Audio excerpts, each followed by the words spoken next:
is hello, everybody, and welcome to the newest indoor adventure in Rime of the Frostmaiden, Part 18, The Secret of the Dark Duchess. Today is May 2nd, 2021, and you are loved.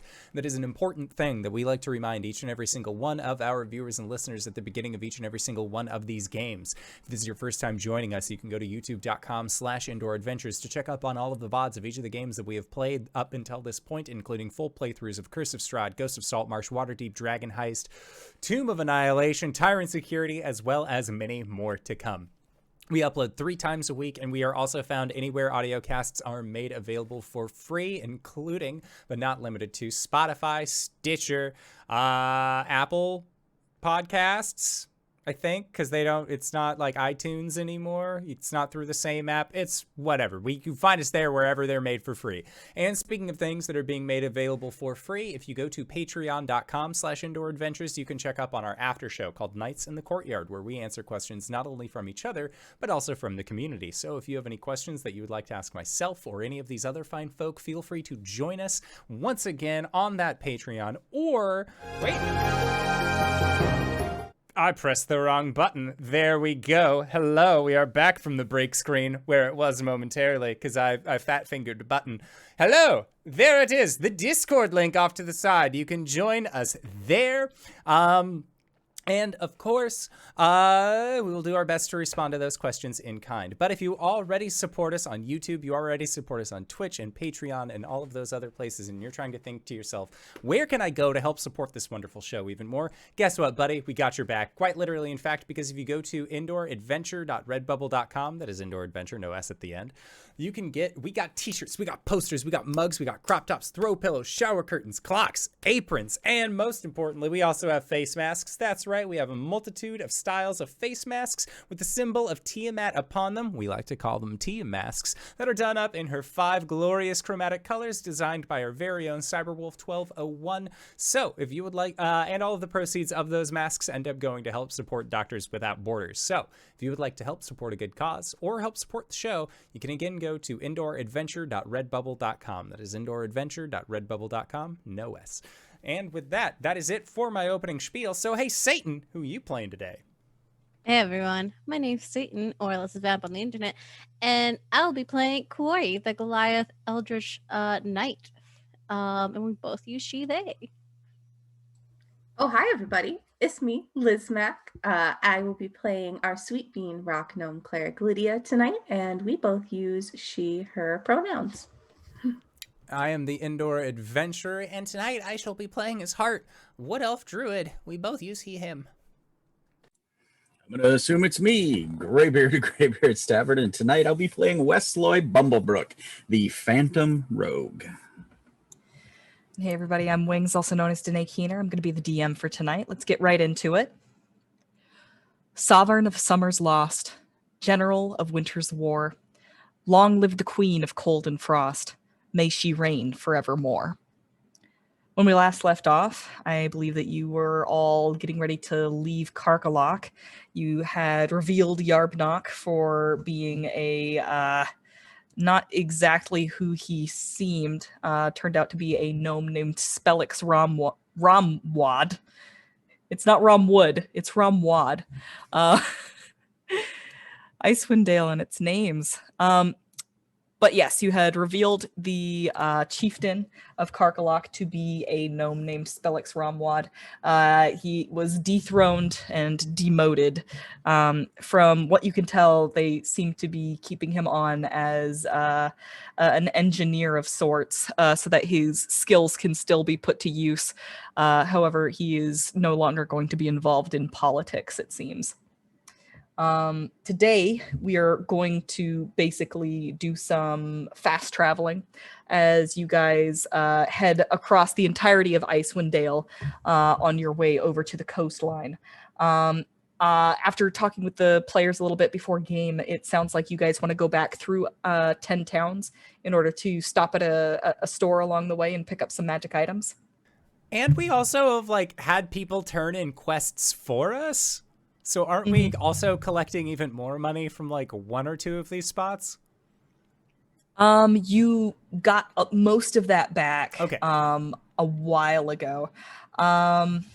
I can double check and see if there's any reward for the for bringing the treaty from Karkalok to Ten Yeah. Towns. I believe that there is a reward, but honestly, I feel like Yeah. I feel like Stag doesn't know he's supposed to give that to you. I think that one's just lost. That one's going to Stag, Yeah. baby. Yeah. No, for Um, sure. He spent that on pancakes, like Yeah. Rocky turned days in ago. our quest, but I think the most paid one was a few copper for like a few knucklehead trouts. Yeah, you've already gotten all of those. Yeah. Okay. You got all of those. You got all of those. The episode that that Lydia betrayed you all. So I can imagine why you'd forget that. Oh, yeah, Yeah. I forget that because I was too distracted by the stabbing. By the Mhm. actual betrayal. Yes. Yeah, but the actual betrayal. We love Yep, you, yep, yep. Liz. Never. I would never. I can replay that episode for you right now. So I can you will clip be it. you will be heading back through East Haven, back up the East Way. You're gonna get some serious deja vu as you're heading up that direction, because it's literally that you're gonna have to travel on the same road that you did when you were attacked by cultists, and then found Sephic and Hart's brother, and then a magic ring spirited you away to the cave of the bear. And now you're here in Goblin Town. So that's basically a whole. You all are going to be dealing with that. You guys have to start heading back through 10 towns. For the time being, I actually would like to kind of hop away from the main group and see what Wesloy Bumblebrook has been up to. Wesloy, when we last left you, you were singing a lovely shanty about Luskin ladies and heading up over a snowdrift. And instead of heading home, you actually took a hard turn to the west and started heading on foot directly to the coastline. And all of this time, you've been slowly making your way across the tundra in the direction of a particular shipwreck. Once you got close to where you knew that you were going to find the Dark Duchess, you came across a encampment of Duragar. Here's the thing about Duragar. They are tricky because they can turn invisible. The comings and goings of Duragar are hard to track because you can't see them. Fortunately for you, you can basically be invisible yourself, just as good in your ghillie suit. But in the meantime, that is kind of what you've been up to. By the time we come back to you, you will have found this Duragar encampment, and it's worryingly close to the Duchess. Unfortunately, you know you can't take them all on your own. Curses. All right. Back to the group. Have we decided on anything to purchase?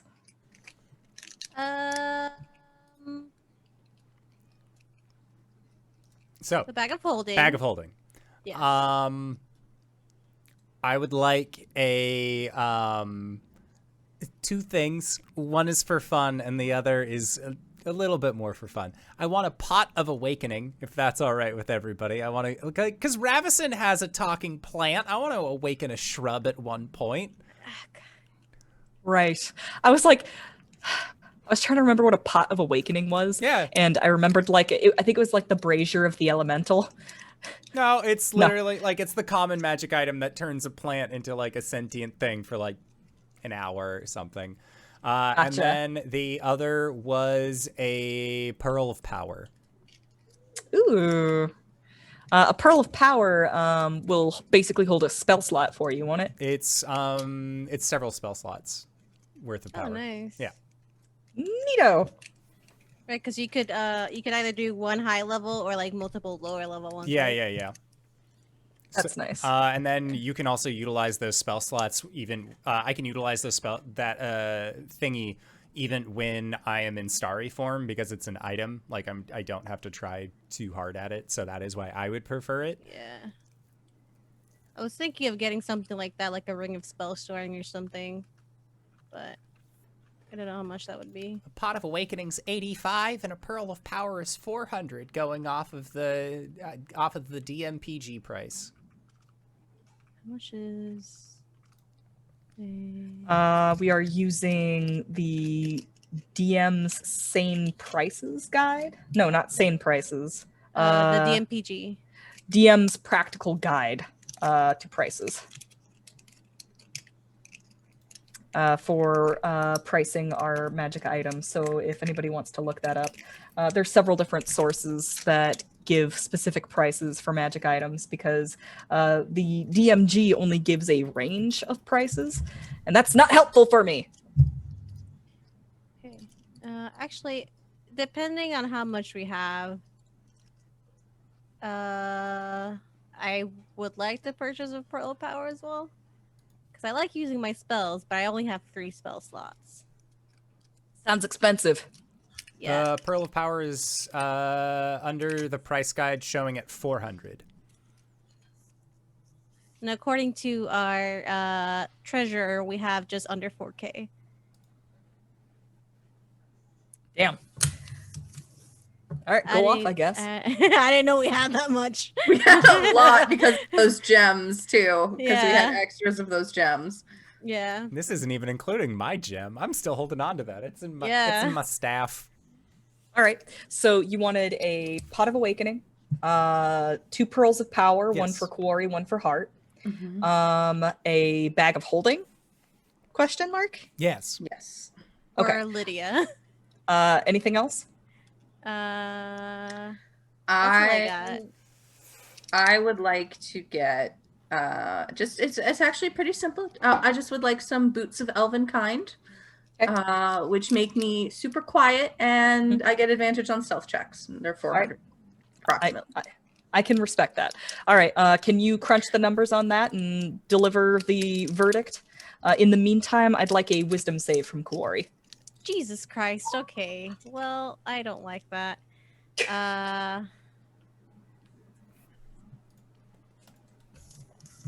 6. Awesome.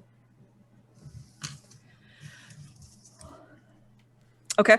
Hart, you still keep on having these dreams of chanting. They do just kind of overshadow your normal visions of basic things that happen in the future. I will say that until you hit the coastline, nothing of interest really occurs. Every now and then you'll run across some wildlife in the tundra, and there's a combat. But you guys are level 5 now. You can handle a polar bear, or whatever else you encounter on the tundra that doesn't have plot significance. We're reaching that level, folks.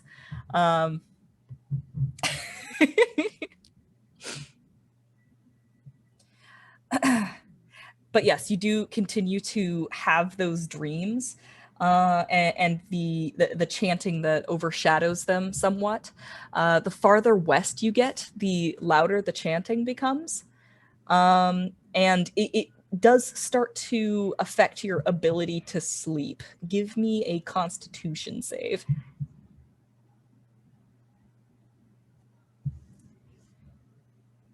Can't hear you. Oh, I said, why is it always me? Yeah, and then I got a total of 12. 12. All right. I don't know, man. You keep on giving me excuses to give you nightmares. Oh, no. Oh, no. 12 is pretty good. You're able to trance fairly well. I think that if you were trying to sleep, it would be difficult. But you have reached a level of focus that still gives you a restful rest whenever you need it, basically. A resty rest. Got it. A rejuvenating rest. So yes. So that's Hart. Oh, what should I do with you, Lydia?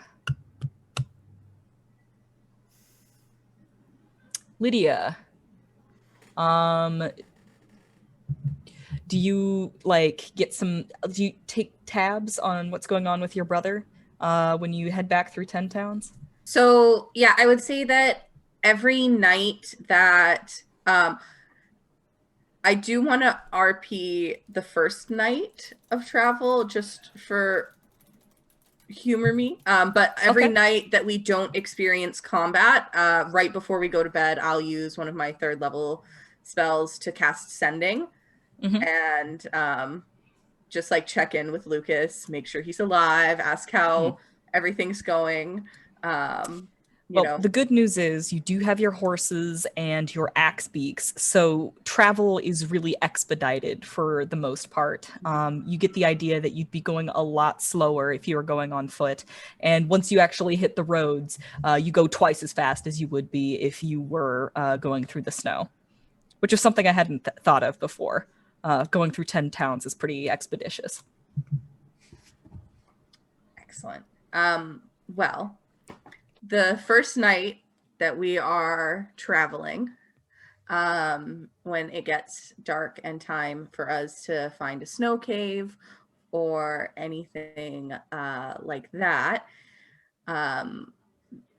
Lydia instead says, "Wait, guys, I have something to show you. We don't have to worry about snow caves anymore." And she'll take 10 minutes to ritual cast Lydia's tiny hut. And so what happens is you see this dome appear that has the consistency of freshly fallen snow. And when you walk through it, there's this space that is enough for all of us to rest, although it's a tight bend down squeeze for Kuori, as I believe it's only 7 feet tall. So I'm 8 feet tall, so it's just like, okay. Yeah, I can squat in. It's fine. It's a little bit of a squish for you.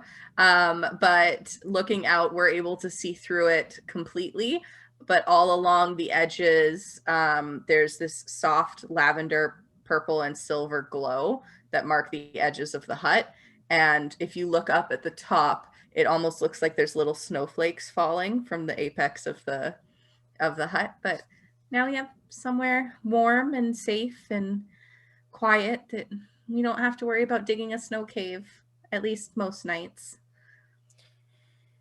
Yeah, no, this is perfect. Thanks.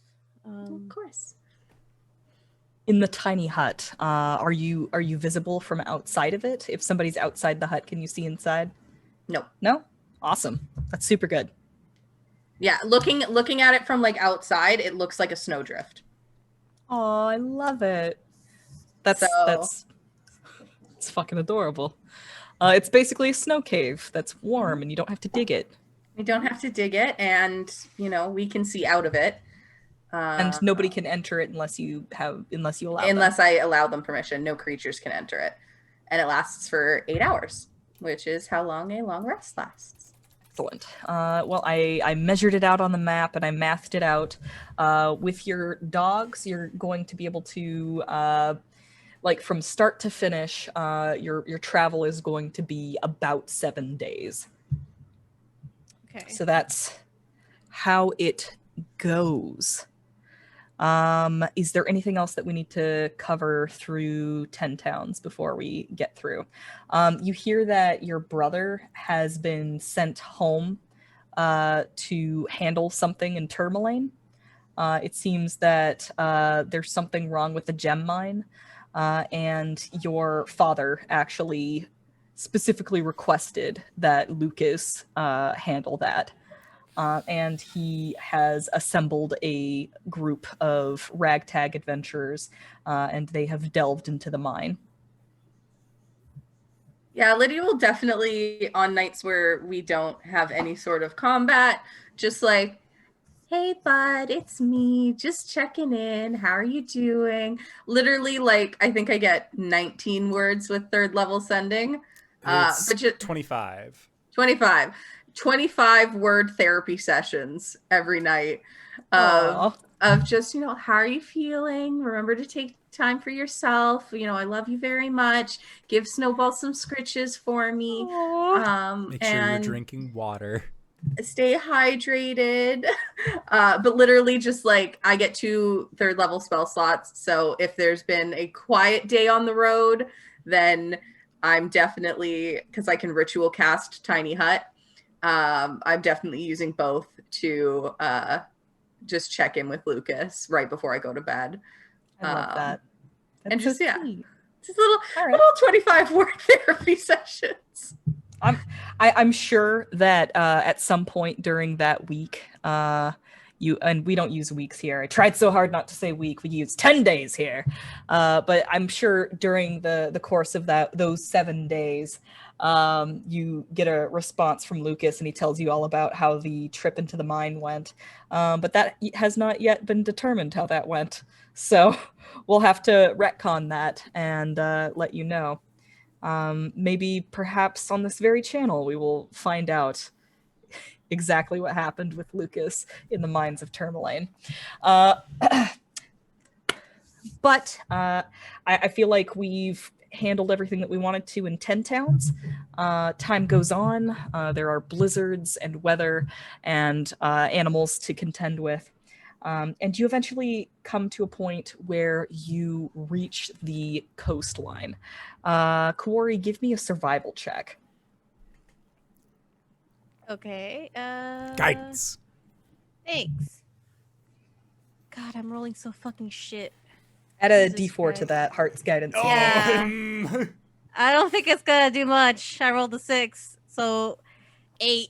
I rolled a 6 for my wisdom saving throw, and then I rolled a 6 for survival, so 8. All right. Jesus Christ. So the closer you get to the sea of moving ice, you know that you're getting close because there is this terrible fog that comes up off of the water to the point where it's not necessarily a blizzard, but there is so much particulate in the air that you can't see more than a few feet in front of you. So you're walking along and you eventually come to a point where there's not much difference between ice and solid ground, and you have to be careful about where you're stepping because you could very easily just like walk into an ice flow and then that ice flow breaks off and then you're just in the sea of moving ice now. So you're trying to be very careful about that. You eventually come to a place that has just a pole sticking up in the middle of the ice. There is all of this fog surrounding you, ice particulate in the air, and it's very Silent Hill. There's nothing else to interact with but this pole sticking up and a little like bell hanging off of it. I don't trust this bell.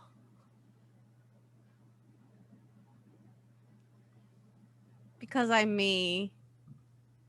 This is more me than Kuori. She's just gonna ding it.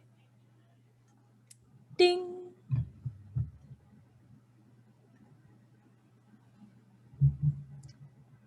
Nothing seems to occur.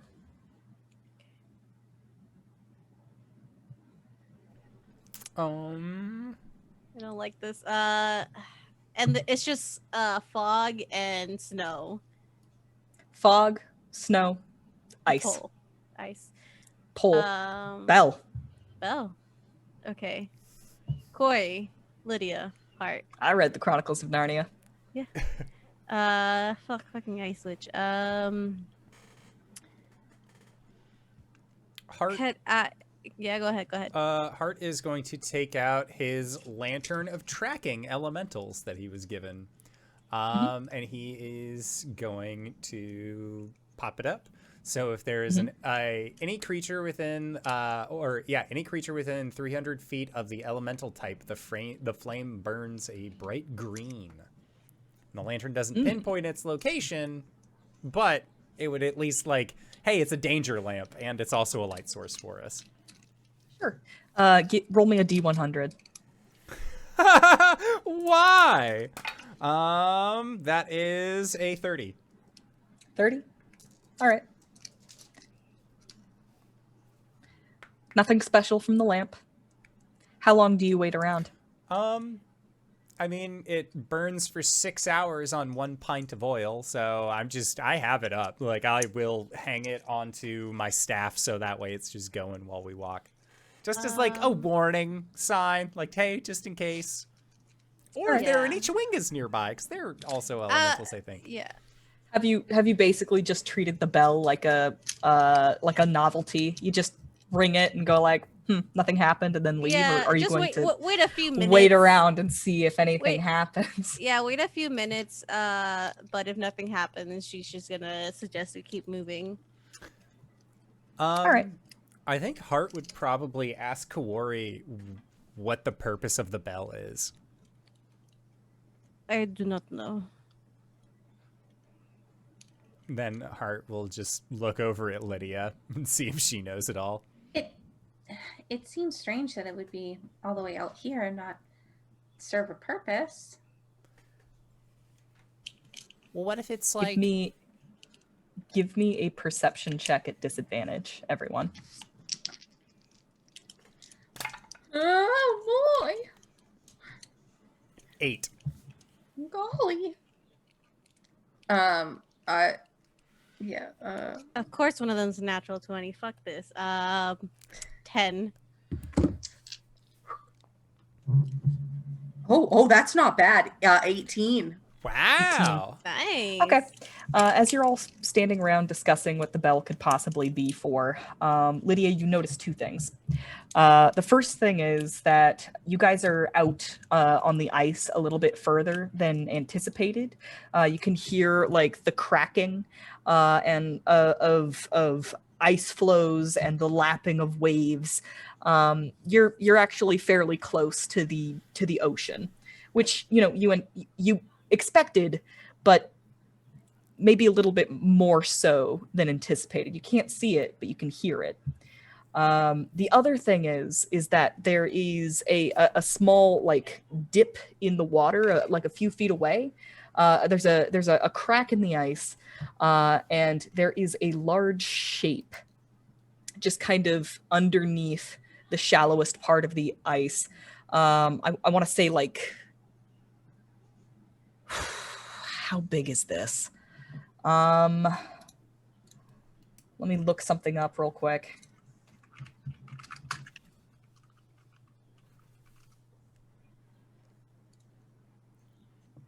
Oh, shit. Mm-hmm. Yeah. It's got to be 50, 60 feet long. Oh! Does it appear to be moving or shifting at all, or stationary? It's holding pretty still. Hey, but there is something under the ice. Hey guys, I don't mean to alarm you, but there appears to be something underneath the ice. Well, yeah, the water is, right? No. Big underneath the ice. I don't know if it's moving. I don't know if it's like some kind of wreckage or... What if it's like Friend? I don't think Friend, it's like Friend. that's the lake creature? Yeah. Yes. There is a hissing sound, and a spout of water blasts up into the air, like a geyser. Hart screams so loud. You hear rumbling and cracking of ice as that shape begins to kind of move and submerge. There's more cracking and rumbling. You can feel the ice beginning to sort of move underneath you as it does so. Yeah, I imagine like you're backtracking away from the bell. Running and you so see, fast. Yeah. see a shape cut through the fog. There's this enormous twin-pronged flatness that just kind of comes up into the air, up out of the ice, and then slaps back down into the water as a whale tail. And it seems to submerge. That is both beautiful and terrifying. I'm pretty sure Hart's crying. Oh, Kuori's gonna hold him. Are you okay? Nothing needs to be that big. Why was it so big? What is this God's forsaken place? It's just a whale, Hart. It's just a whale. I thought it was like a lake but bigger, but that kind of thing doesn't live in a lake. I hate the ocean. This is a terrible place. It's okay. Hart, okay. Deep breaths. Well, Hart, so it is like a lake but bigger. So you know how there are fish in the lake? Yes. And not like sometimes- that. But sometimes the fish are big, right? Yes, and then a bear will eat them. Oh my God, are there ocean bears that will eat that? Well, I mean, No.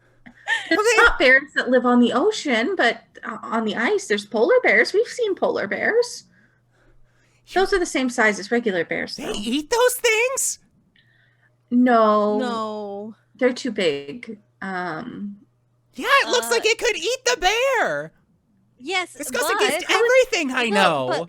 But usually whales don't eat people or meat. They eat krill, which is Yeah, a really tiny fish. Which is a very small kind of meat. Which is a very small kind of meat. So we're But- fine.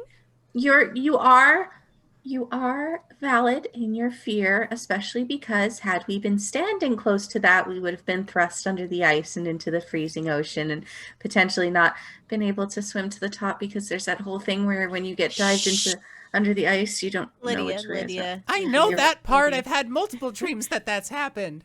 On this trip alone. Wait, Okay. I was going to say, don't Okay. get this twisted.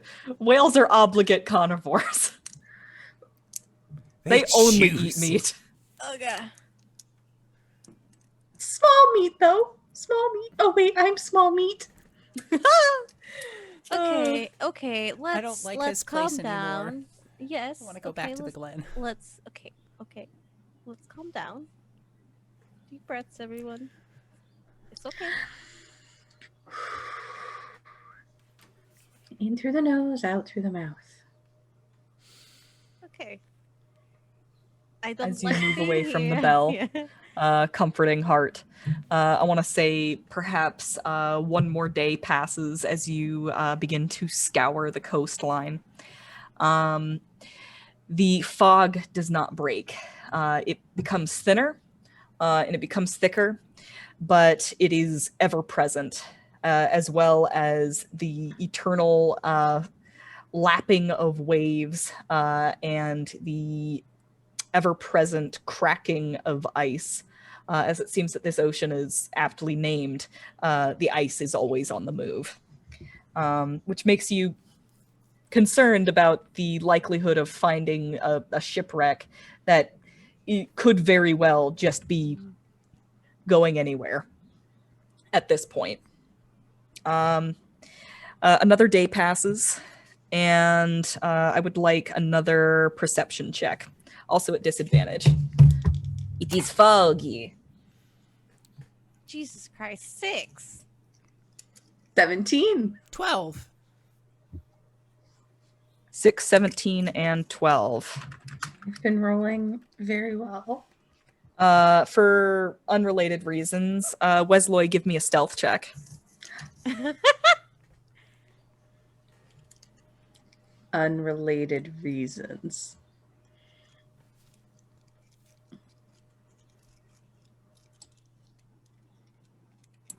$21. Okay. None of you spot anything out of the ordinary. However, you start to make your way down into a dip. There is a little bit of a canyon formed out of the ice. And you reckon that it's possible that there could be a ship down here. You should probably get a closer look. So you find a way to sort of pick down into this canyon. And looking around, you don't really see anything of interest. Except Kuori, there is a flash and a sparkle of something that's familiar to you. In fact, you feel drawn toward it. It just feels familiar. I can't pinpoint it. It feels familiar. How far away is this thing? Very close. You wouldn't be able to see it otherwise. Okay. Easy fog. Okay. Kuori will point it out and just say, I'm going to go see what that is. Okay, I'll be back. Do you want us to come with you? Yes. I don't want to. Get lost or get separated? Yes. Lydia's having flashbacks to that very first blizzard after leaving home where her and Kuori got separated, and she just holds Kuori's hand as they walk together. Okay. Hart is following behind so closely. He doesn't know if whales are fish, but like, is this thing gonna come up on land and hunt him down? Like, he has no idea. Have we just replaced Hart's fear of dogs with fear of whales? That's a real fear, though. Should be afraid of whales. Fuck those things. Welcome to the game where we just add to Hart's neuroses. How many can he collect? It's like Pokemon. Gotta catch him all. Gotta get 'em all. Oh, yeah. Kuori will hold Lydia's hand and kind of put her arm around Hart to keep him close and just follow this spark, I guess. It's like a shining flash, like a metal. Okay. She'll be careful, if possible. Let me see what I have that might.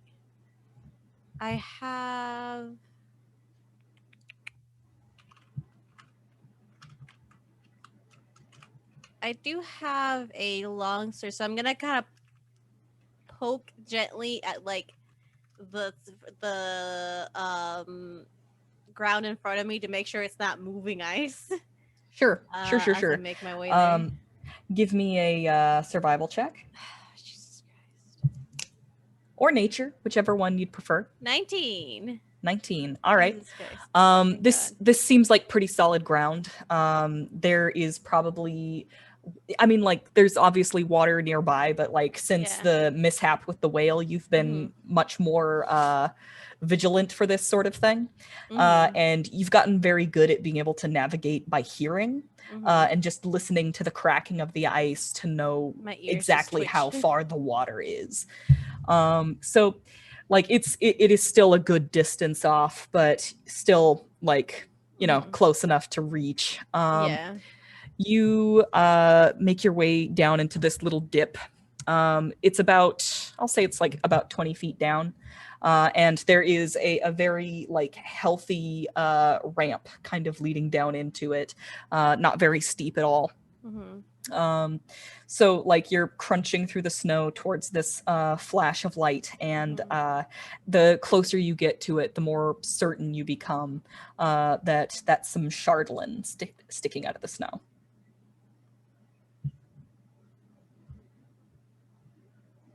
How? Oh shit. Okay. Okay, Kuori's gonna make her way to it. Is it just ice or is it snow? Both. Both. Okay. Like it is an ice base, but it's a bunch of snow has like drifted in. And is it just like a crystal sticking up from the snow? Yep. Okay, she's going to go up to it, not really touch it just in case, but kind of dig through the snow around it to see where it's coming from. This looks like a healthy sized shard of chardolin. As you start to dig around it, you can see it's probably about the length of your forearm. Is it attached to anything, or is it just in the snow? Just sticking out of the snow. Kind of conspicuously, actually, like it was placed there. She'll put. I assume she has gloves because snow. I think she would have bought gloves because she has a frostbitten hand that she's been trying to hide. So she's gonna pick it up, and just say, well, we might. Good news, we got some chardolin. Bad news, we might have walked into a trap. And I'll say that Hart is the one who hears this. There is a rabbit. Like he just like hackles up. Sorry. Oh, what? Crap.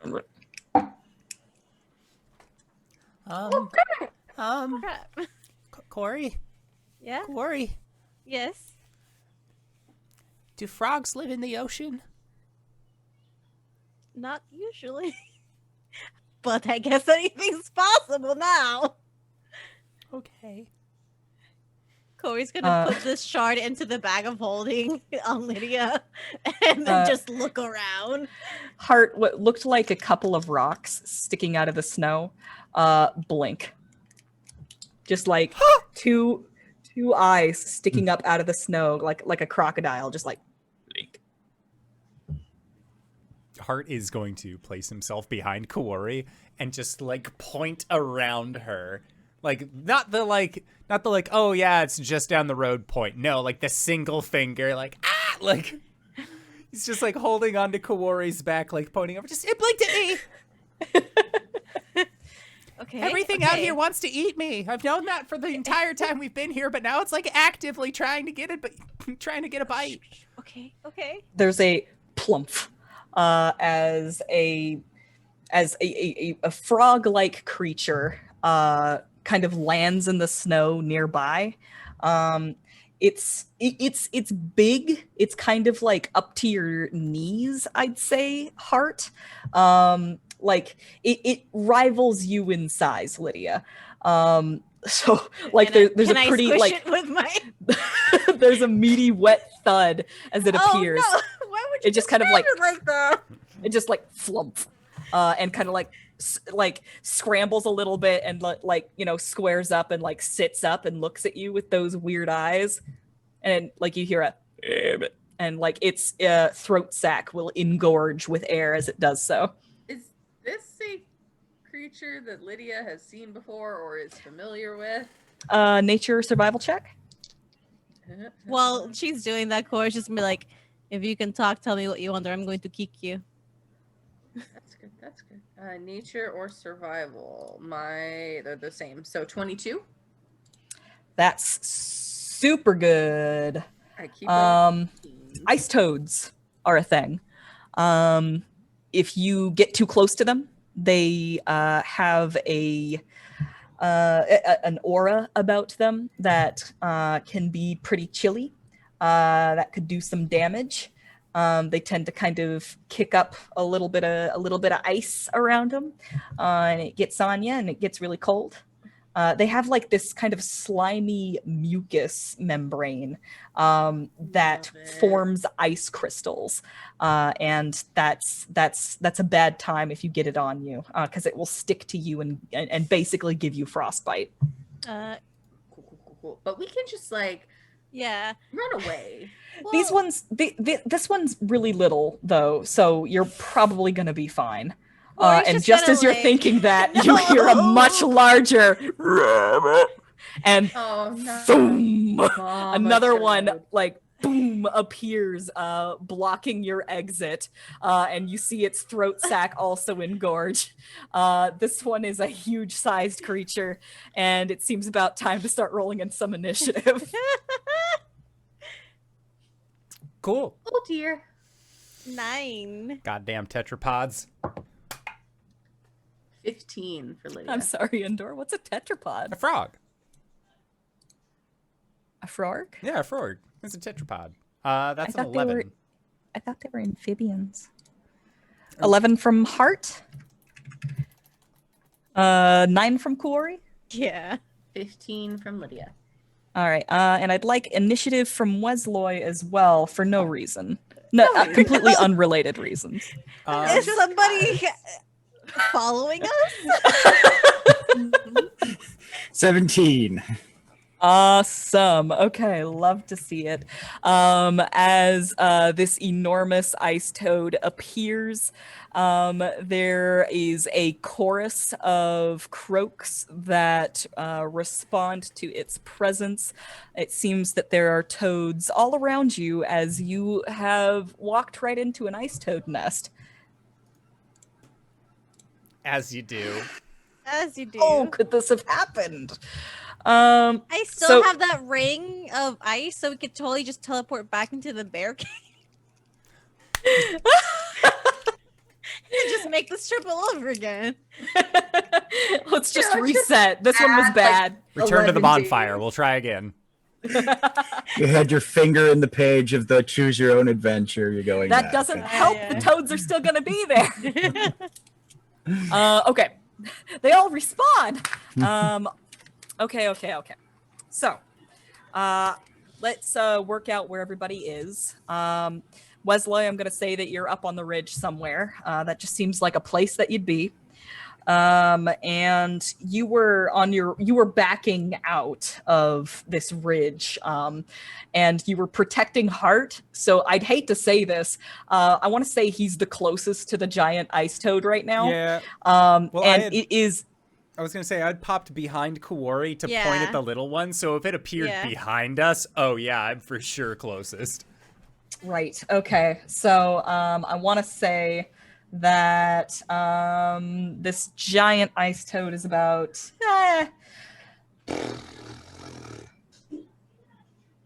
a number of feet away from you.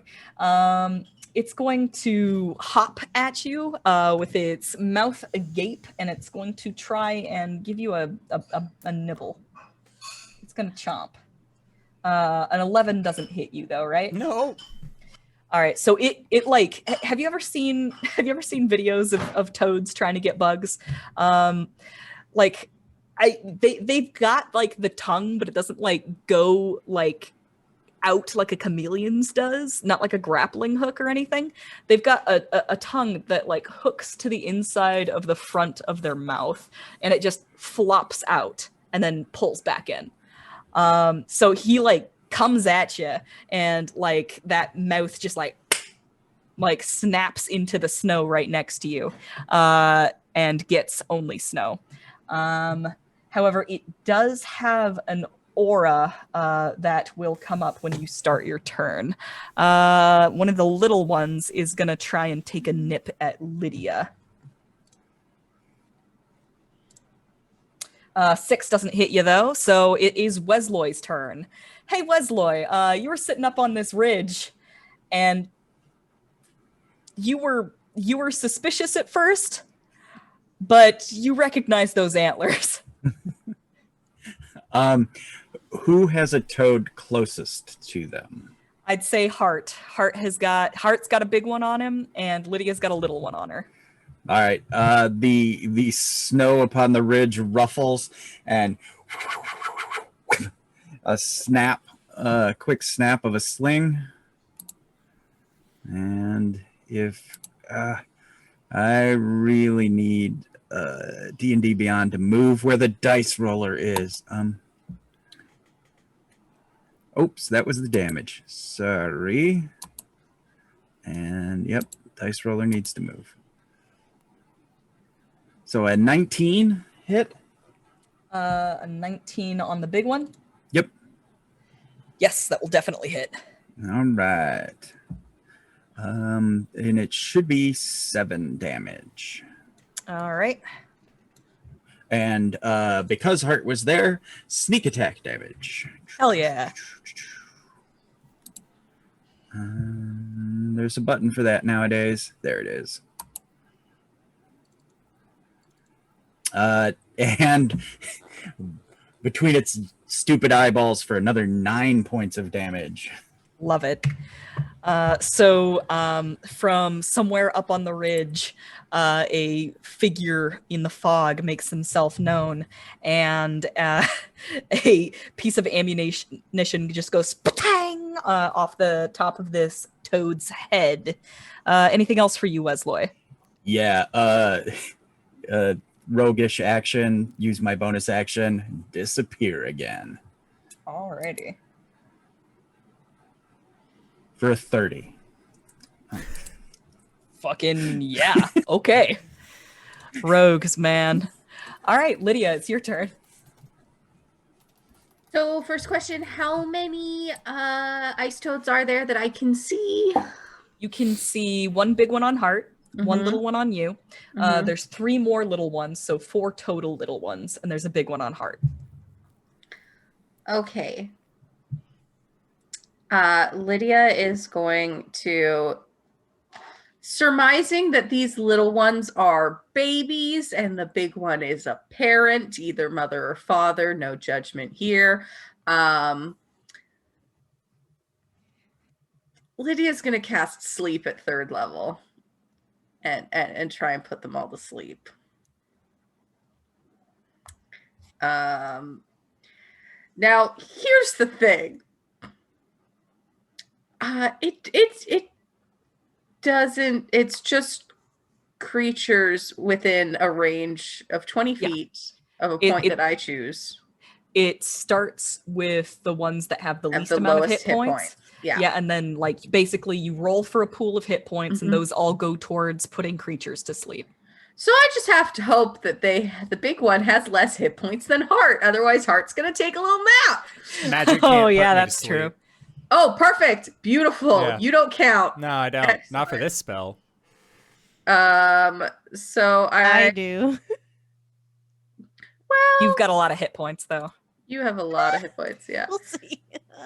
So I have to roll. Hold on. Let me read here. I have to roll Are you 9d8. 98? Okay. Let me know, Kuori, how many hit points do you have? 49. 49. Okay. And how many do you have, Lydia? 43. Okay. It's 20 feet from a point of my choosing. So I would Mhm. try to aim it in the best place where it was not affecting like any of my party members. If Right. possible. Right. You are surrounded by these creatures. Cool. It's cool, okay. cool. It's okay. Don't worry about me. Oh my god, I rolled so many ones. So Oof. that's 30. Total? Yeah, for 9d8. That's Oof. 30. Oof. All right. One of the little ones goes down. What? 3rd level spell. That's my turn. The curse of 3rd edition sleep or 5th edition sleep spell, man. Oh, rough. Indeed. All right, that's Lydia. 2 more ice toads appear. Well, they were already there. The little ones. They're coming for you, Kuori. Oh, also, sorry, I always forget about auras. At the beginning of your turn, Lydia, you need to have taken 3 cold damage, as there was a very slimy, cold toad next to you, just like rubbing all over you. Is that the one that got put to sleep, or was it one of the other ones? It can be that one if you'd like. I do not. I'm just asking as a DM because that will affect my move set. Oh, I next see. time. The one that got put to sleep was one of the other ones. Okay. You know how like if you've got like some like you like raised to stretch your arms, and then like a golden retriever comes up and like sticks its cold nose on your exposed flesh? That's the vibe you're getting from these guys. Except it's so cold it hurts. All right, the little ones are going to go for Kuori. And attack the first for a natural 20. No, that's not a natural 20. Yes, it is. I lied. Okay. I'm sorry. You And got- another one. Jiminy Jim Jam. Yay! I love this game. It's the best. Okay, here, let me roll this up. Yeah, okay. I'm gonna punch this in. The irony of us having a big battle at town hall and like barely any of us taking much damage. Get eaten Oh, Christ, it's some frogs! And then you get We get TPK'd by some ice toads. Damn, nature, I you're thought- scary. I thought to myself, I'm gonna fight them with some critters. What's it gonna be? And I hemmed and I hawed. I'm like, what could it possibly be? You hawed, you riveted. Yes, and I decided toads because they're my favorite. Toads would be a riveting enemy. So that's going to be 21 piercing damage. Oh no, Kuori. I hope you don't croak. And I might. 19 cold damage, which I believe you It's have. half. Oh, thank the Yeah. God. Sorry, Lydia. There. Thank you. And I'd like you I hope you regret that pun when I die. Oh, okay. All right. And this just happens. You are grappled by both of them. She's just like, I'm going down. And just So basically one little one just hop, like latches onto you, and it's like hanging on to you with its like little Kermit the Frog limbs. And the other one like latches onto the other leg. And they're both just like all right. Toads! Hart, it's your turn. You need to take some aura damage. Okay. Which is going to be 5 cold damage. Okay. So then I killed them with frogs. Yep. I guess I'll roll up a new character. Kind of anticlimactic. Hart is going to yell Burning Star, as you do. Mm-hmm. I am going to choose Dragon Form. And then I would like to use my action to cast Call Lightning, and then I'm just going to keep it as Lightning this time. And I'm going to have that lightning come down and do a blast. It's 10 feet tall with a 60-foot radius. You can cast it, choose a point that you can see under the cloud. Bolt of lightning flies down from the cloud. Each creature within 5 feet of that point must make a dexterity saving throw. So I'm going to do it on... I think Hart will do it on the one that is just the biggin. I'm going to do the biggin. So it needs to make a dexterity save. Okay. That it can do. Dex save. Natural 1. Sweet deal. So it is going to take a total of... Out of 4d10, it takes 11 points of lightning damage. Nice. Okay. And that was action, bonus action.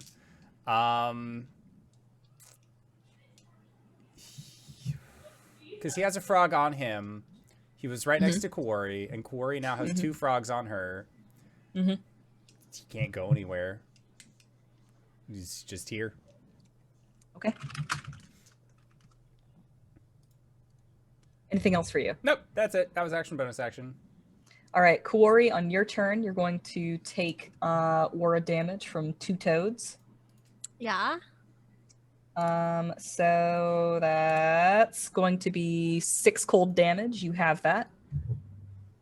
Okay. Whenever I give you cold damage, I'm just going to give you the full and then expect you to have it yourself. Thank you for letting me know. Yeah. Yep. Going down and early around. You got this, Kuori. You eat these guys for breakfast. Yeah, me and my whole 17 hit points. It's a whole action to ungrapple myself, right? I believe so. Yeah, you have to make an opposed grapple check as an action, but you have to make it against one. You can't do like grapple to undo both. Yep. And if I go to hit something else, does it? Your speed is just 0. Yeah, that's fine. I don't need my speed. I just need. That's all that grapple does. Okay. Can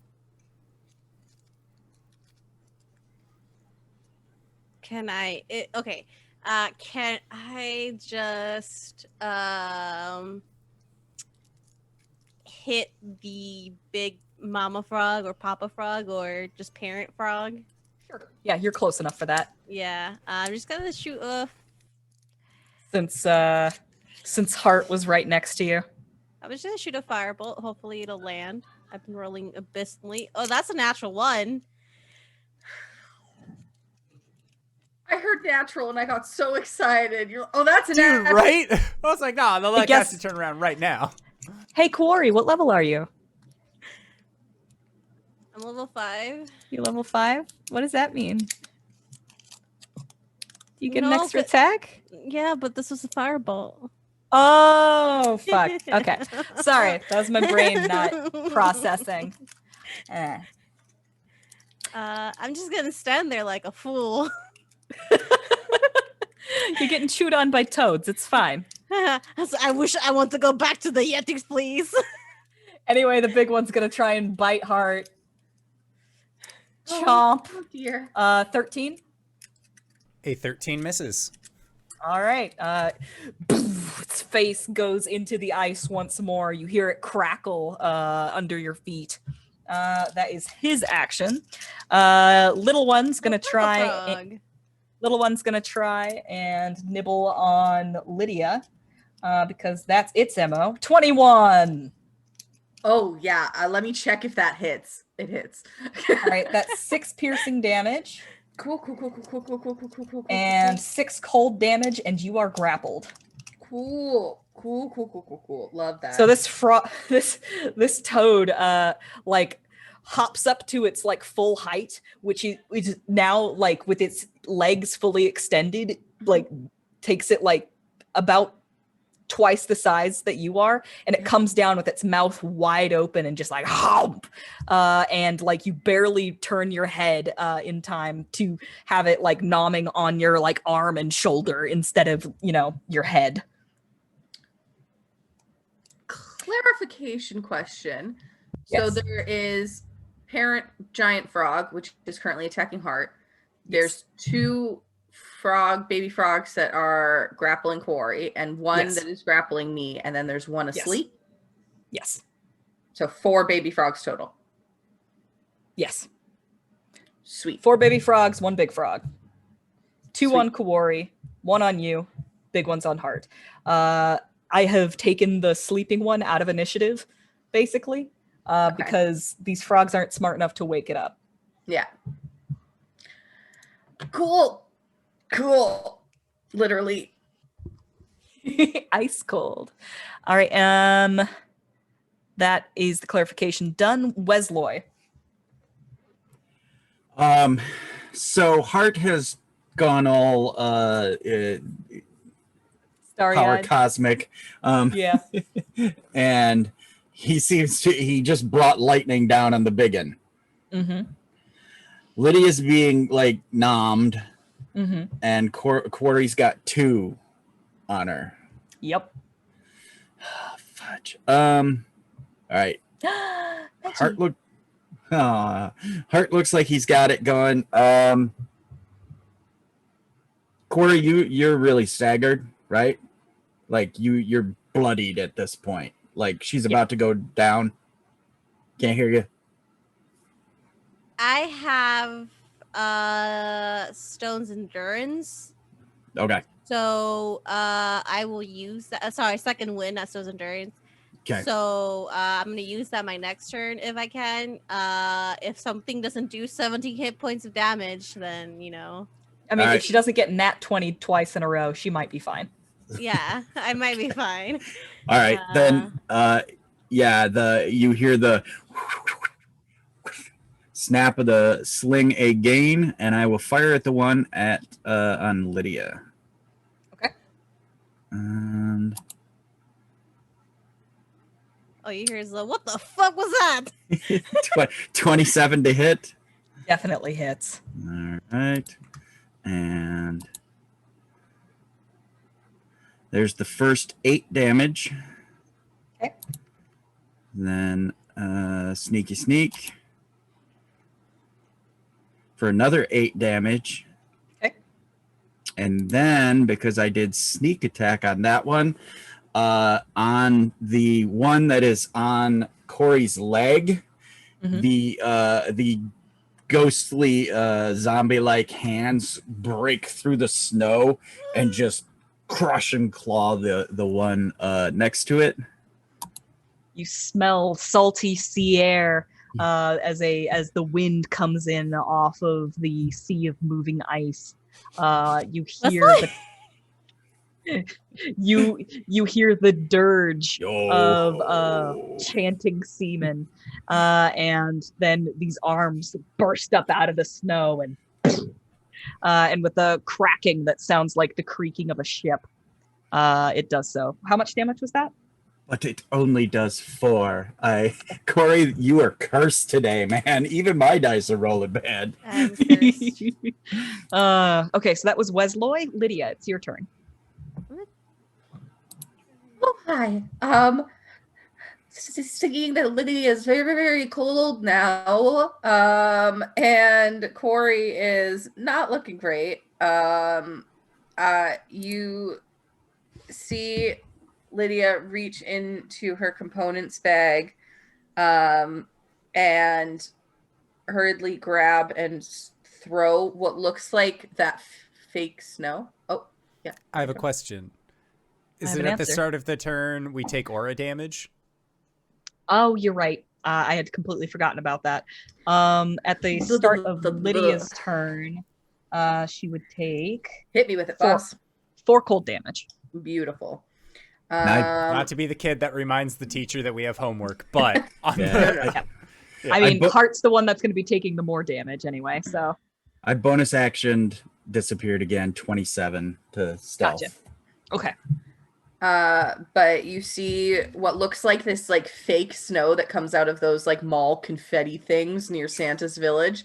As Lydia throws it in the air, and as it falls, it turns to like this dark purple powder that starts whipping around me in a 30-foot radius. Okay. From this, me being the center of it. And do I see Wesloy? Do I know that he's there? Give me a perception check. You see him whenever he 18. Okay. You got a 21 before, right, Wesloy? I had a 30 and now a 27 for stealth. 27. Okay. So, but I did pop up and fire. Yeah, you keep on seeing this figure pop up. I wouldn't know Wesloy. You don't know him. Yeah. Never mind. Sorry, hon. But I don't know you from a hole in the ground, my dear. But I get, so now my bonus action on every turn, I can use one creature in the aura, myself included, can regain 2d6 hit points. So I'm going to use my bonus action to heal Kuori for 10 hit points. So Kuori, you get 10 hit points. Decent. That's my whole turn. I'm going to try and I'm going to not ungrapple myself, but I'm going to just try and shift flavor-wise the toad more to the side that doesn't have my components bag on it, because I'm worried that the slime is going to get in my components bag. So I'm just kind of wrestling with it. It is just getting all over you. Love it.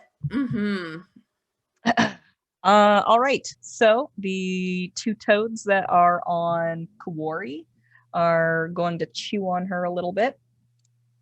An 18 for the first one. Just hits. And an 8 will not hit. So here comes some damage. 3 piercing damage and 4 cold damage. Thank you. That's them. Hart, on your turn, you're going to take some aura damage. That's going to be 5 cold. And your turn. Okay. Normally I would have to make a concentration check for Call Lightning, but my dragon form is that if I have to make a save to maintain a spell while I'm in that form and I roll less than 10, it autos to 10, which is the base roll to maintain it. So there's no way I will fail this. I keep my Call Very Lightning cool. up. Um, So you'd have to take like a lot of damage in order to have to make a yeah. concentration I would save. have to take over like 20 something points in damage to fail that roll. Got it. So yeah, time to call some lightning. I am going to bring it down on the biggin again. This guy's been trying to fuck with me, and I like to prove that I can fuck back. All right. Okay, so it needs to make a dex save.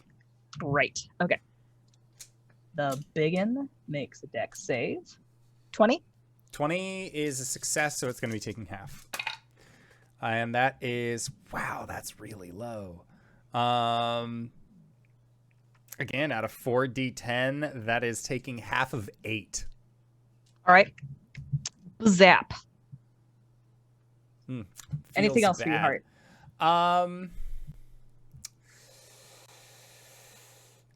I don't think so. I think Hart is going to... I think he just kind of stays... Well, no. Yeah, I think that he just stays where he is. I don't think that there's anything that he can necessarily do right now. All right. Kuori, on your turn, you're going to be taking half of 8 cold damage. Okay. I'm gonna use bonus action, second wind, D10. I have a D10. I'm gonna see if maybe my physical dice will treat me nicer. Well, that was a 2, so probably not. But that is still 7, so that's something. I'm gonna you'll see like a small whirlwind of snow and ice kind of near Kuori's hand as it forms into her longsword, and she's gonna try and stab these little guys that are around her. That's 2 hits. 15. Yep. Okay, coolio. You're stabbing the little ones? Yes. Okay. That are on me. And D8. The first is 8 points of damage. And I rolled 2 9s in a row, so another 15. All right. Yes. And okay. Do I? No, that's a feat that I do not have. Are you attacking each one once, or are you just focusing on one? I'm focusing on one. Let me double check something.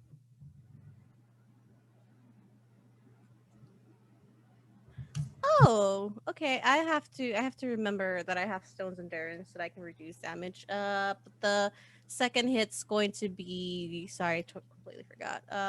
Second hit's going to be 5 points of damage. Okay. And that is her. All right. On its turn, the giant toad is going to try and chomp on Hart. 12 is not going to hit you. No. This this giant toad made a dark pact so that it would always roll poorly, and so would you. Yeah, well, look, I feel like he's getting the better end of the deal on this one. You are correct in that. The little one on Lydia is going to make itself a problem. Yes, I know, Magic. You're very... Chomp, chomp, chomp. Natural 1, so nothing happens. Wesloy. Once again, pop up, snap. Let's make this happen. Come on, give me a 20. 20! Yay! Oh yeah, that's what I call a called shot. All right, a 28 to hit. Let's do the damage. Don't forget to roll twice your amount of sneak attack. Yes, please. Oh, nice. Okay, so that's 9 at the start for All right, and just this the is sling. This is at the giant toad, right? No, on the one on Lydia. One on Lydia. Okay. So 9. And then Sneaky attack, and I roll that twice. Yes, please. Just Oh, double your wow. damage dice. Oh, okay. All across the board. So 20 points in sneak damage. Hell yeah. And go ahead. Anything else? And then I will Whales from the Grave. I guess the one that was on Kuori's leg again, the same one. Okay. There's a cracking noise as that piece of ammunition comes down and snaps the neck of the critter on Lydia, and you feel its body slump off of you. Whales of the Damned, damage, please. 7 points from yo ho, these zombie like sailor arms, like tattoos, and Excellent. That ice toad gets dragged under the snow, never to be seen again. Yes. And then I'll bonus action to disappear. All right. 23. And that's it for me. All right. So that's Wesloy. Lydia, on your turn, you're only going to take 0 damage because there is nothing that is causing you damage anymore. You find that the mucus that is on you either warms up pretty quick or it evaporates almost instantly. It seems that the constant contact is really what does it. So it is your turn. Perfect. Lydia is going to be very relieved that there is no longer a ice toad gnawed chewing at her waist. Confused as to why this random figure is helping them, but grateful nonetheless.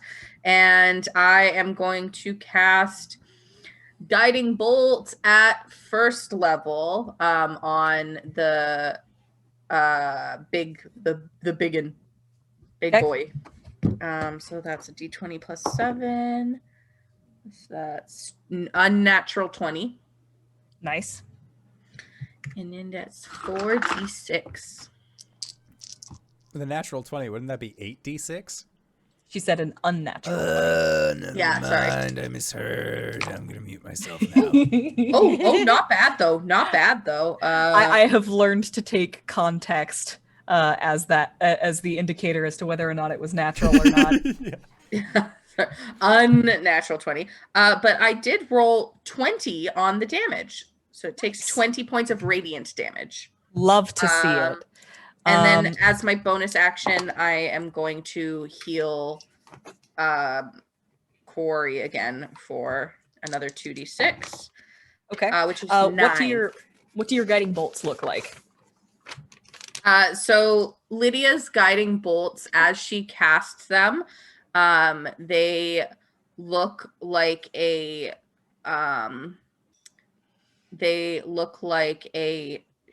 piercing dark purple bolt of energy, and as it hits the target, silver sparks shoot off of the target every time that it is hit.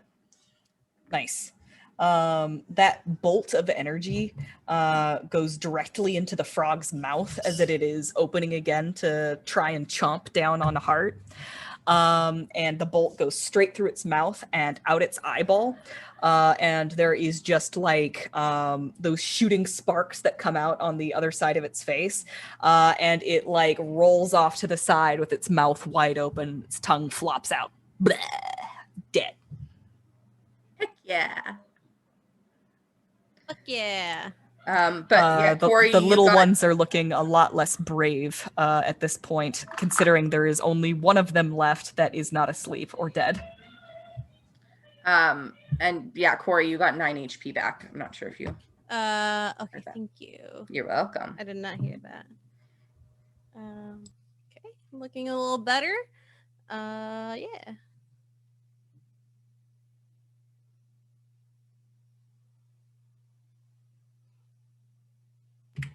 All right. Anything else for you, Lydia? That is everything for me. Okay.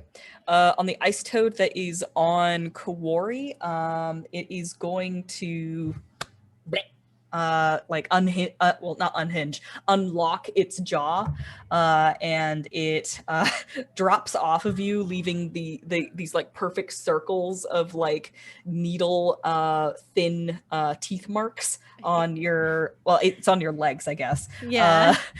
Leaving little like bite marks on your legs, and it begins to hop away, provoking an opportunity attack if you would like to. Sure.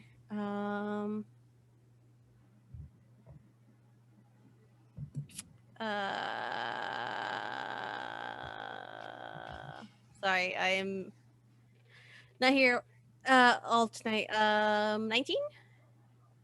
Not all Yes. here tonight. There we go. 19 would hit. 9. 9. All right. You slap it on the butt as it hops away, and it scrambles a little as it does so, and it like I just begins hit it to with the flat side of my blade. Just exactly just like pop, get out of here, and it begins to burrow its way back into a snowdrift. At this point, there doesn't seem to be any threat. Would I have seen Wesloy pop in and help? Yep. Every Okay. time he attacked, he was popping out of hiding, Okay. and you would see like a flash of a figure up on the ridge, and then like one of the frogs would die. Okay. So Kuori's just gonna make sure that her friends are fine. And I will say that yo-ho, Yeah, like, it's very yeah. And she's gonna just gather her friends and push them up the rift. And before she says, "The fuck are you doing here, Wesloy?" Well, I saw your predicament and figured I'd lend a hand.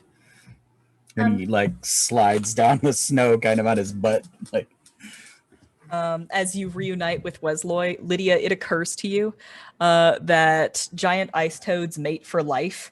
And deeper down in the closer to the shoreline, you hear a Oh no. We gotta go. Oh. oh my Okay. goodness. Yeah, we should probably get moving. Kuori, she'll kind of like tug on Kuori's like jacket or coat or Yeah. something, and she's like, "Kuori, do we know this guy?" Kuori's gonna pick Lydia up like she usually does, and she's like, "Yeah, remember that weird, strange guy that Hart said we met?" The one who had something yo ho ho Yeah, about him. that one. Yeah. I believe those were Hart's words. Yes. She's speaking quietly. It's yes, that's the one. Come on, let's keep moving. Now, Okay. but Lydia asked the question out loud, right? I whispered it. I whispered it to Oh, Kuori. okay. Yeah. All right. Is there a way I can try to hear? You guys also have your fucking mind link going. Oh, yes! oh, you the Ah. fucking speaking in mind All right. speak. All right. So they were talking in their heads. I feel like yeah. You see Wesloy's just like, did you say yo ho ho? It's all like I said that in my head. It's like, yeah, you were thinking Good. it. I almost took telepathic too for my fourth Oh my level. god. As you retreat from the toad hole and Lydia begins to get filled in by Kuori, I think that's a good time for us to go on break. Excellent. Yeah. So before we go on break, I would like to say, how do we pronounce this? Axolotl Cure. Thank you so much for the follow. That happened 10 minutes ago. I forgot to say it at the time. But GB, would you like to showcase what happens when somebody follows when you're on the show? If I'm on the show, I take this maul and I hit that guy in the face. Yes, it is the best noise. Good ball. God, what a great Good bond. one. So incredible. So with that, I would like to say once again, we are going to be heading into our break. So we're going to try and be back in 5 to 10 minutes. So don't go no place unless it's to grab a food, grab a drink, grab a friend, or possibly go to indooradventure.redbubble.com. Pick yourself up something nice, and we'll see you guys shortly. All right, everybody. See you soon. I have to hit the button twice. Hello, everybody. We have returned. We are back evading some toads. Danae, take us away. All right, when we last left off, you had united with Wesloy Bumblebrook, who assisted you in dispatching some toads. And Kuori was just filling Lydia in on who exactly Wesloy Bumblebrook is. because as it turns out, she was a doppelganger at the time and wasn't actually present. I would like to point out, because of the aura of danger that this entire place has, Hart's staying in Burning Star for the full 2 hours. Oh God. Like, he's just there. He's not going to say anything. All right. Wesloy's seen Burning Star before. They've been in combat before, but he's never stayed this way for so long. I think Kuori's just gonna look at Hart and just say, "Are you all right?" The head will turn towards you. Nod. Do you prefer Hart or do you prefer Burning Star? Not once for Hart, not twice for Burning Star. And it just stares at you. Awesome.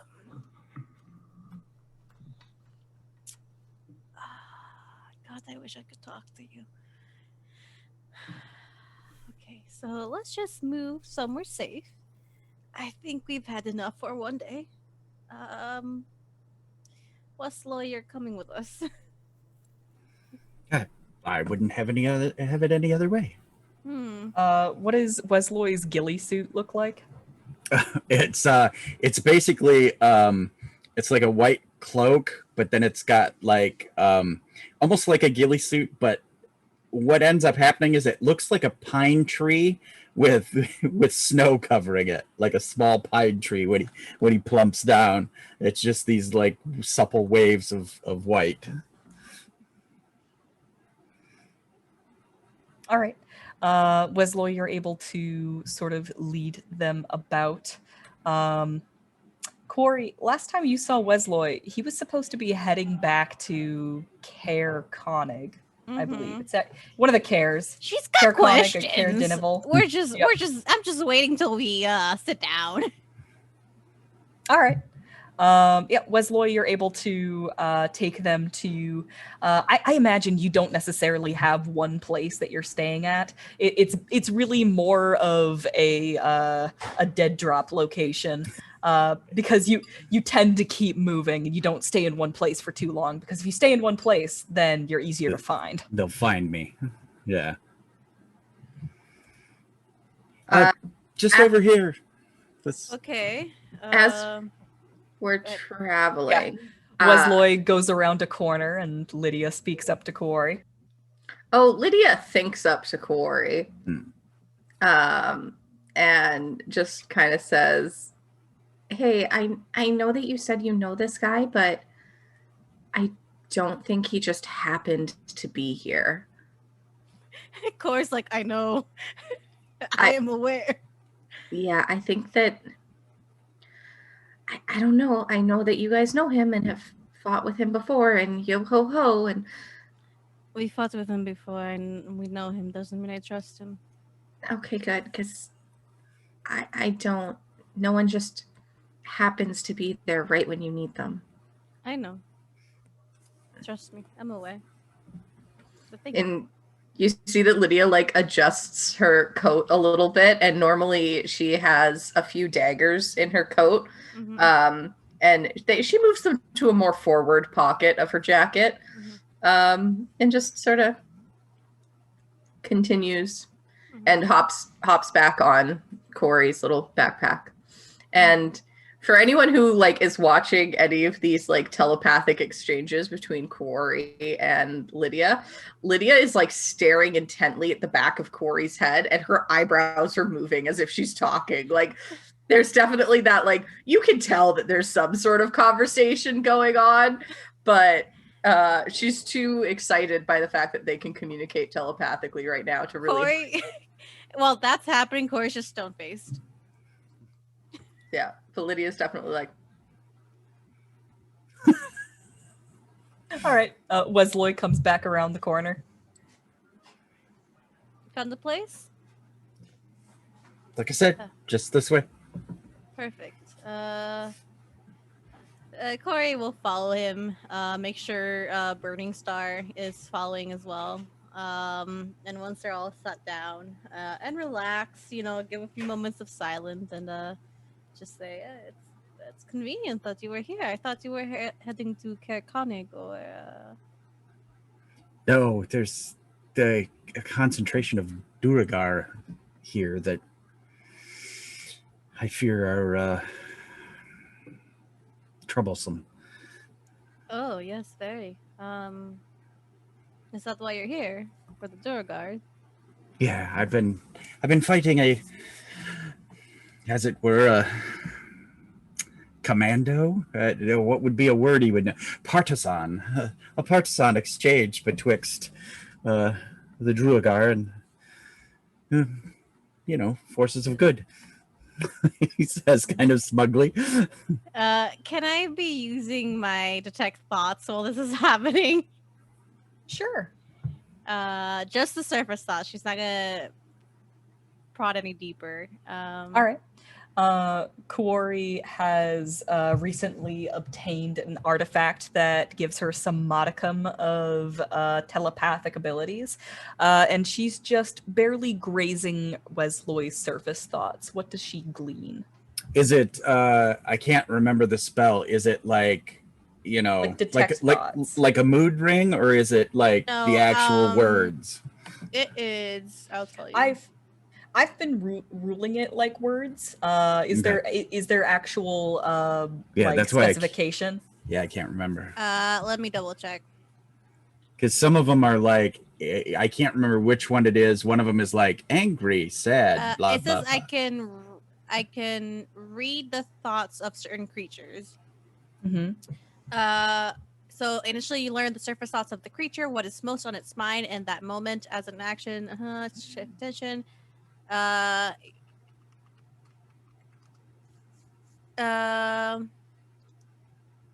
Questions verbally directed at the target creature naturally shape the course of its thoughts, so this spell is particularly effective as part of an interrogation. You can also use the spell to detect the presence of thinking creatures you can't see. So I would assume it's words. Yeah. Okay. So what is most on Wesloy's mind at the moment? It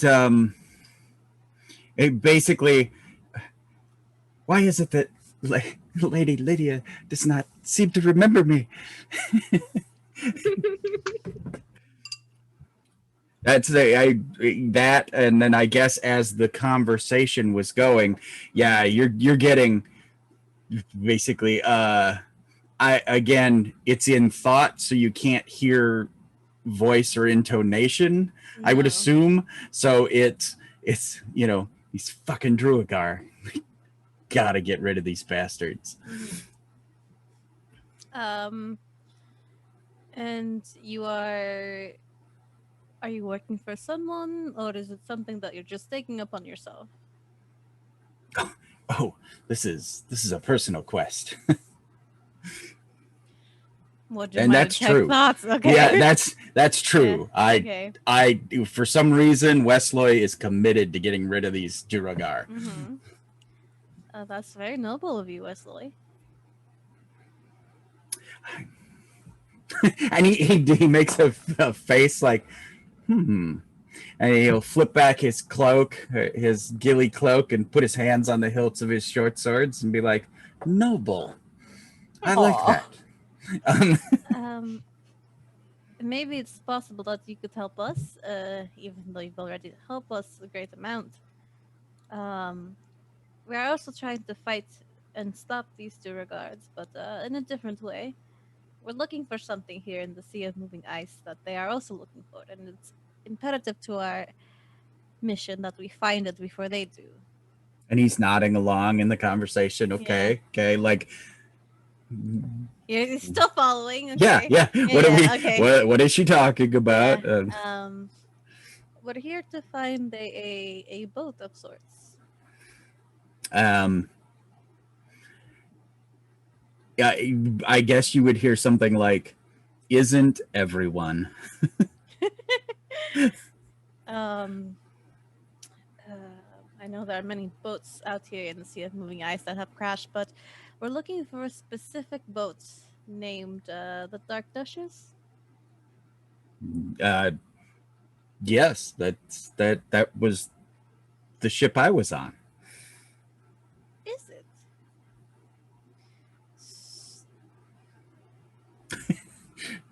Did we learn anything about survivors from the ship? You know There that the were Duragar none. were the Duragar were general knowledge of the Dark Duchess was that there were no survivors, but the Duragar were looking for the sole survivor, and they thought it was Lucas, who insisted he was not. And Wesloy and Lucas are a similar height, maybe. Roughly. And they were also in roughly the same area when Lucas was kidnapped. Yeah. I'm just gonna they're just threads connecting, dots connecting in Kuori's mind. And Love I to feel see like it. she would share certain thoughts with Lydia as she's connecting them. Well, Wesloy, maybe you can help us find this ship.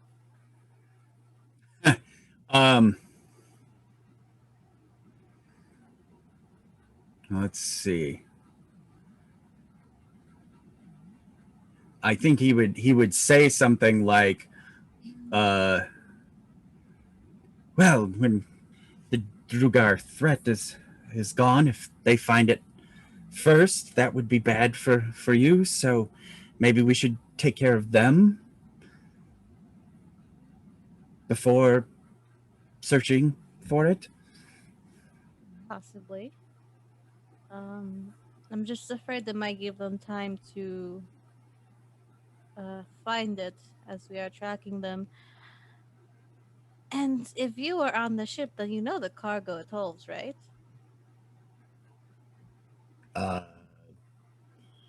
No. Lydia would like to glean whether or not that is a fully honest answer. I'll Give me opposing checks, deception and insight. as a player, do I know what they're looking for or what's on it? Full disclosure, I didn't hear the question. Oh, okay. That he would know the cargo of the ship. I was just hoping that I was going to be able to fly by the seat of my pants and ask for a roll. Well, I would have rolled, but I would have been like, I'm not deceiving him. I really don't know. I was like, at some point they're going to ask him a pointed question and he's going to have to like deceive them. What was the question? If he, Kuori said, then if you were on that ship, you know the cargo it holds. You do not. Yeah, I was going to say. Regardless of whether or not you were on the ship, you do not know what the cargo was. Yeah, okay, then good. That is the truth. As a player, I do not. So give me a persuasion check then. Okay. I know we're being fairly open about what is true and what is not, but 15. you know, sometimes you don't get to be coy. Yeah. I rolled a 23. Lydia? 23, sorry. Okay.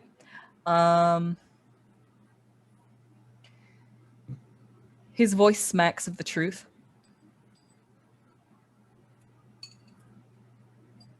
But you feel like there's more to the story. Lydia will just be sitting back, almost as if she's like going through her bag, doing inventory. Are we like in a snow cave? I missed the part about where we were right now. We didn't necessarily specify. It would be somewhere hidden out in the ice flows. Are we stopping? Like Lydia would have discussed this with the party, but are we stopping for the night type deal? At the very least, a short rest. It's really up to you guys. Because if we decide that we're stopping for the night, then I will take the 10 minutes to ritual cast Lydia's tiny hut.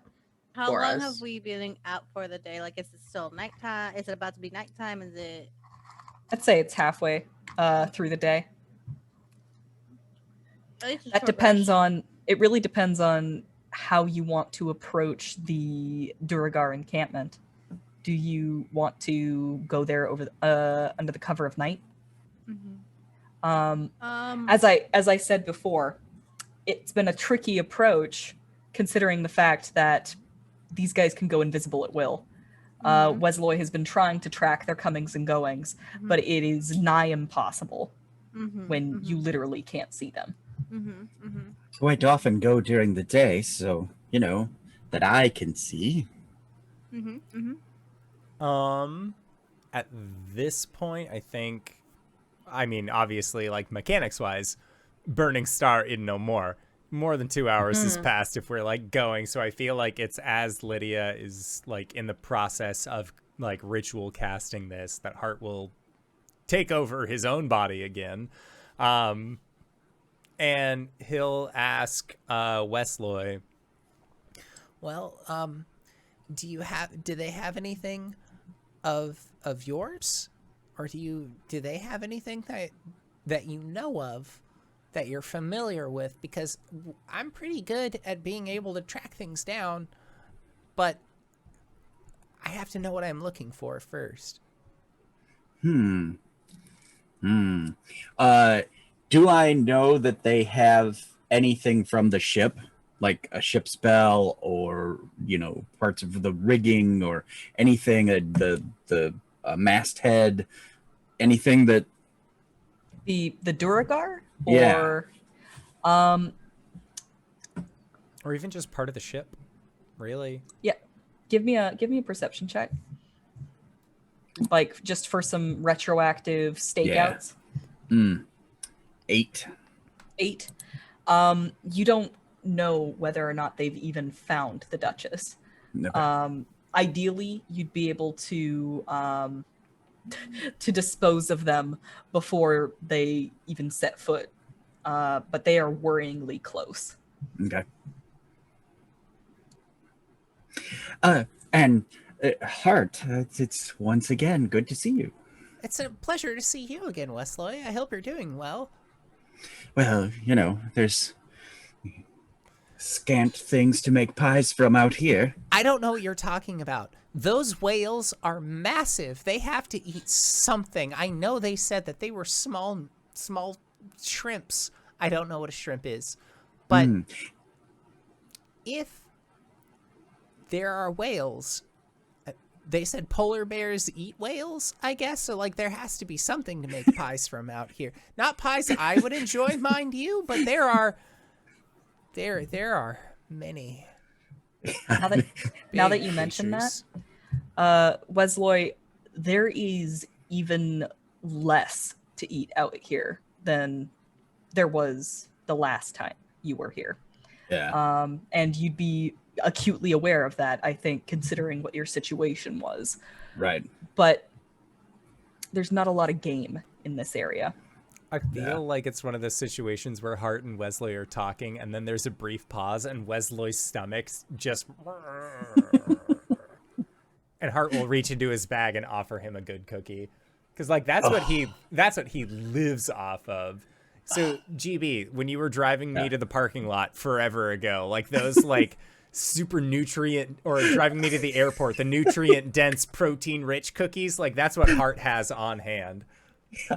Yes, good cookies. Yeah, literally, I think cookies. they're called good cookie. Yeah. All right, and he takes it and is like, "Oh, dear friend, It's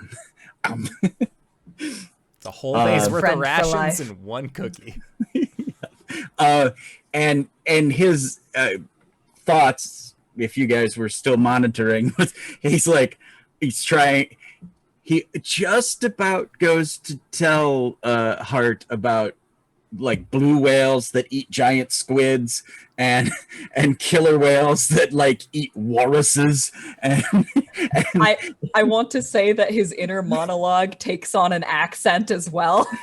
well, if they could hear the accent, yeah, some of his thoughts are definitely the voice you hear all the time. And some of them are in a little bit of an accent. They come and go like this. So yeah, His mind goes somewhere nostalgic, yes. and it smells like salt water. Yep. But he avoids all that because now he has a good cookie. He's like, oh, it's the best thing ever. Glad Hart could help you with your situation. I guess there's not enough to fish out here, yeah? Fish are about all that are left to eat. Hmm. Interesting. Fishing on the Sea of Moving Ice is very dangerous. Um. Wesloy, would you happen to know where the ship is? Give me a second. I think I heard what you said. I'm gonna crank the volume up here. Sorry, it's probably me. It's probably my mic. Sorry. Know where the ship is. I have a good idea, but we're close, and I fear that the Drugar will get there before us. Do you happen to know how many? At least an estimate. Do I have any idea, GM? Once again, invisibility. Ability. Okay. From the size of the encampment, there is probably a good mining party. I don't know what that means, Wings. 15 to 20. Shit. Do you think we could take the amount of Duragard that are at the encampment? Well, and he kind of puffs up, and he's like, I've been doing what I can to whittle them down. True. Are we far from the ship? GM? You're not No. within a day's walk. Yeah. It's why it's so worryingly close. Yeah. Within a day, they could be there. Prevent that at all costs. Yes, but if would Wesloy have told like about a mining party size? Mm-hmm. We could barely take on those frogs. We can't take on 15 to 20 Duragard. The frogs caught us by surprise. If we know I what mean- we're going up against, I mean, the last time that we knew what we were going up against was when the bad dream became real. And we even then made it was really quick work of those guys. short amount of time that we knew. We didn't really have any time to plan. Look, I just think that if we were to rest now for the rest of the day and in the night find where they're camping, even if we take out some of them and then need to retreat, it'll delay them finding the ship. And if Alright. Wesloy knows how to get us there, then we're not going to be wandering around trying to find the ship like we're supposed to. The ship's of no use if the Duergar get there first. It's like Stag said. He learned a lot from watching the hunters and from being with them. What if we were the hunters? Hunters are always smart. They always lay a trap first. And they expect the trap to work because they set it up in such a way that you never see it coming. Well, that is true. And I do have a few spells up my sleeve that could help. As do I, It's like if we rest. when we were fighting those guys who were sliding down the snow before the guy who knew you showed up. If we use our natural surroundings to our advantage, the ice is pretty thin around here, right?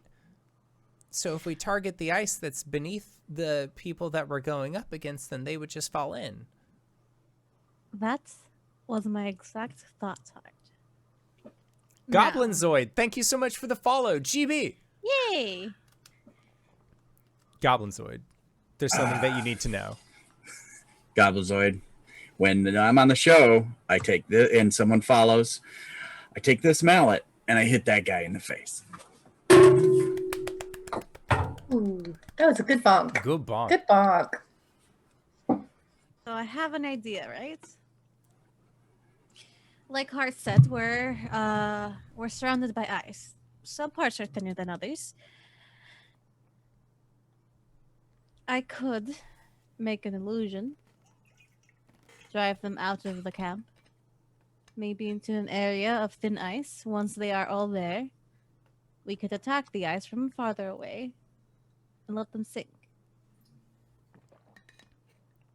That's an option. I think our biggest obstacle is that they are often able to go invisible.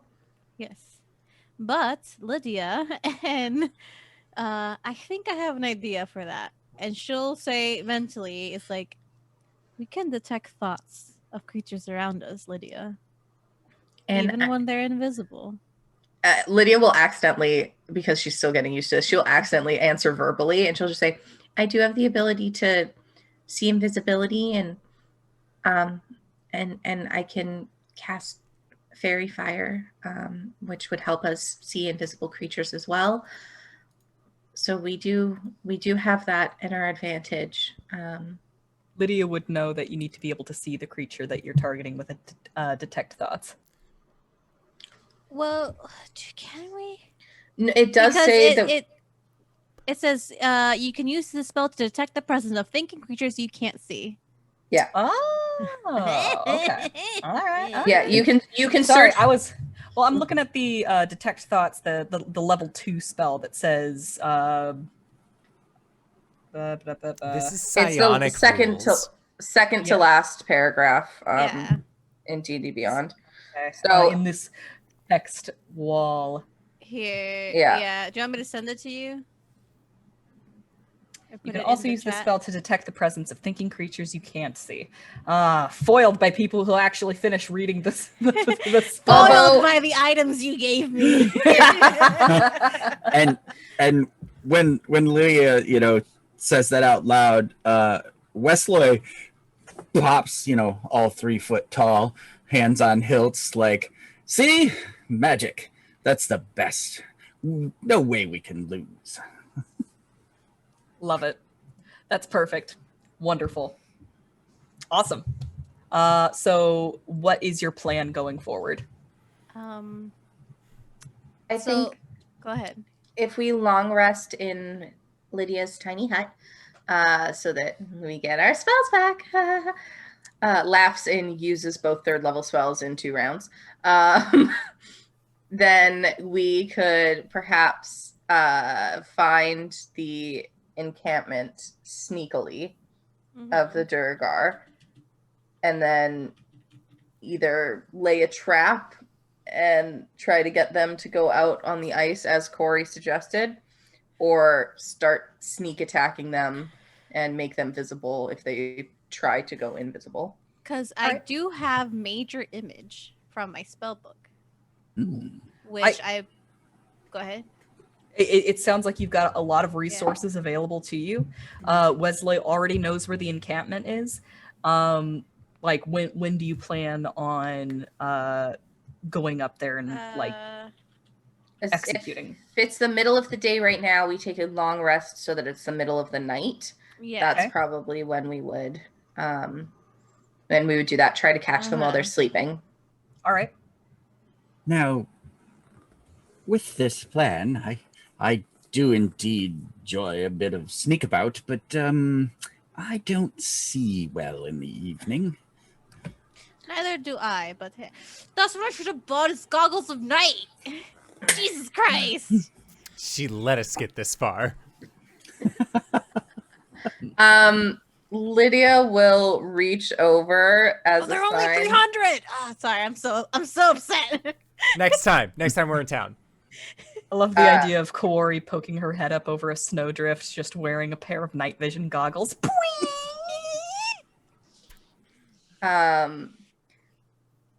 So Lydia will look at Wesloy, grab a little bit of snow and ash from her materials components, and place a thumbprint right between his eyes, and do the same for Kuori. And you now have Eyes of Night. So you guys have I will do this When we're gonna go. when we're gonna go, because it lasts for an hour. Mm-hmm. So seeing at night is not an issue at all, Mr. Bumblebrook. So that's something that we can take care She's of. got Don't the worry. hookup.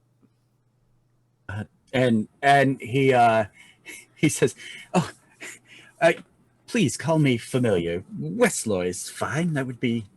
Mr. Bumblebrook was my father. Wesloy. Yeah. Seeing at night. And anybody reading his surface thoughts are like, what the fuck? Yeah, I don't think that Lydia's gonna explain any of the doppelganger that's now. that's fine. It's great. Yeah. He's actually like a little heartbroken, you know. It's like Liz feels really bad about that. no, it's great. It's From great. Wesloy's standpoint, just we had a rapport. I thought we were friends. Lady Lydia, you wound me. Am I that forgettable? Exactly. Maybe that's a good thing. Maybe. But yes, yes, Wesley, I am very much at home in the dark and can make it so that you are as well. Very much appreciated. Little bow. Again, because he's standing, all 3 foot tall.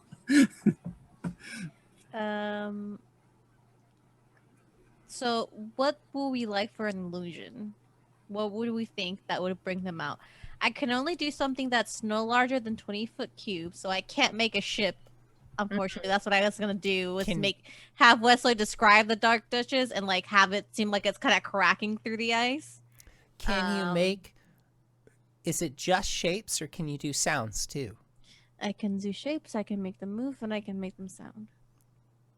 I don't know about you guys, but there are some nights where I still lie awake thinking about the time that we were walking through the snow and that dragon showed up. If you can make at least the sound of a dragon or the shadow of one that's coming in. Kuori, would it be possible if we knew where their encampment was and like they're all sleeping and everything like that? Would it be possible to make it sound and look as if the ground beneath them, the ice beneath them, is breaking? Yes, but as soon as they interact with it, they might realize it's fake. It might be easier to do something that will lead them out of their encampment into thin ice. So we can, even if we get half of them, that's still easier for us. True. What if... I just worry that if everyone's asleep, then we might, get the jump on them, and that might be more useful than waking all of them up and alerting them to danger, even if the danger they're alerted to is not us. Okay. Kuori, what? Roll me an intelligence check. Gotta roll my I don't trust decision of dice. I'm gonna use my chunky dice. Chunky dice. Intelligence? Just straight up intelligence? Yes, please. 15. 15. All right. You can think of one thing that would lead Duragar into the open. Something that they are seeking. Chardolin. Smaller than a boat. I think Kuori's like thinking, she's like going through her spell book, seeing what spells she has, and then she's like, of course. We could just make it look like the Chardolin.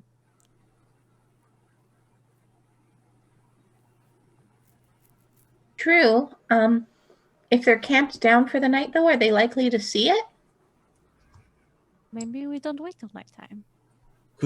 Could you not make it sound as if I don't know what this Chardolin is or who? It is a type of rock, so it's... Could you make it crack up through the ground and make a rumbling noise? I could do that, yes. I can't actually make it rumble, but I can make the crack noise. So, I can make it rumble. Alright, so we're like just on the same wavelength here. This is amazing. She's actually very excited about this. So let's figure out some place along their camp that's the nice. We'll make the Chardolin appear, make the sound, lead them up to it. And then once they're on the thin ice where the shardlin is, we'll attack the ice. They go down. Fantastic. Okay. Sound good? Sounds good to me. Amazing. All right. Then, Which means that you're gonna do this during the Yeah. day when they can see it. Yes. Anything else that you want to do in preparation before you enact this plan? I would ask Wesloy, because he is sneaky, to see if he can find the perfect spot to do it at where the ice is the thinnest. Because he is small and sneaky and not an 8-foot tall Goliath like Kuori, who will crack the ice. Awesome. All right. So Hart's part of the plan is to make a rumbling noise. Yeah. Kuori's part of the plan is to make the illusion. Wesloy is to scout out to the thin ice. How would Lydia like to contribute? Essentially, if any of the Duragar either have already cast invisibility or are planning to, I will cast See Invisibility on myself so that I can keep tabs on them. And then right before we're set to go, Eyes of Night for an hour on Wesloy and Kuori. Love it. So y'all have Awesome. to vision. Cool. So, one of the ways that I can make the sound rumble is that I can, Burning Star can use Thunderwave. With that in mind, should I go out on the ice and create a center point for That's- your image, so that way we can have that sound come from the point directly? Because I can only do that It's- on myself. It's possible. I'm afraid that Thunderwave might actually crack the ice that you're in, though. I can make it sound like cracking. I can make it look like it's being cracked. They just can't feel it rumble. But if it's a healthy distance away, I don't think they'd question it. Okay. I don't want to put you in danger that way, Hart. It's fine. No, because you're my friend. I've been used as bait before. It's okay. Yes, but this time you have a possibility of sinking into ice and getting trapped under ice like in your dreams, so... Those aren't Exactly. dreams. Those are nightmares. There's a Like difference. in your nightmares, Hart. Do you want your nightmares to become reality again? We don't want you to be in any kind of danger, Hart. We would never use you as bait. Okay. Wesloy's accent kind of almost creeps out, and he says, "Heart goes out on ice, cracks through ice. Heart goes in water, whales in water."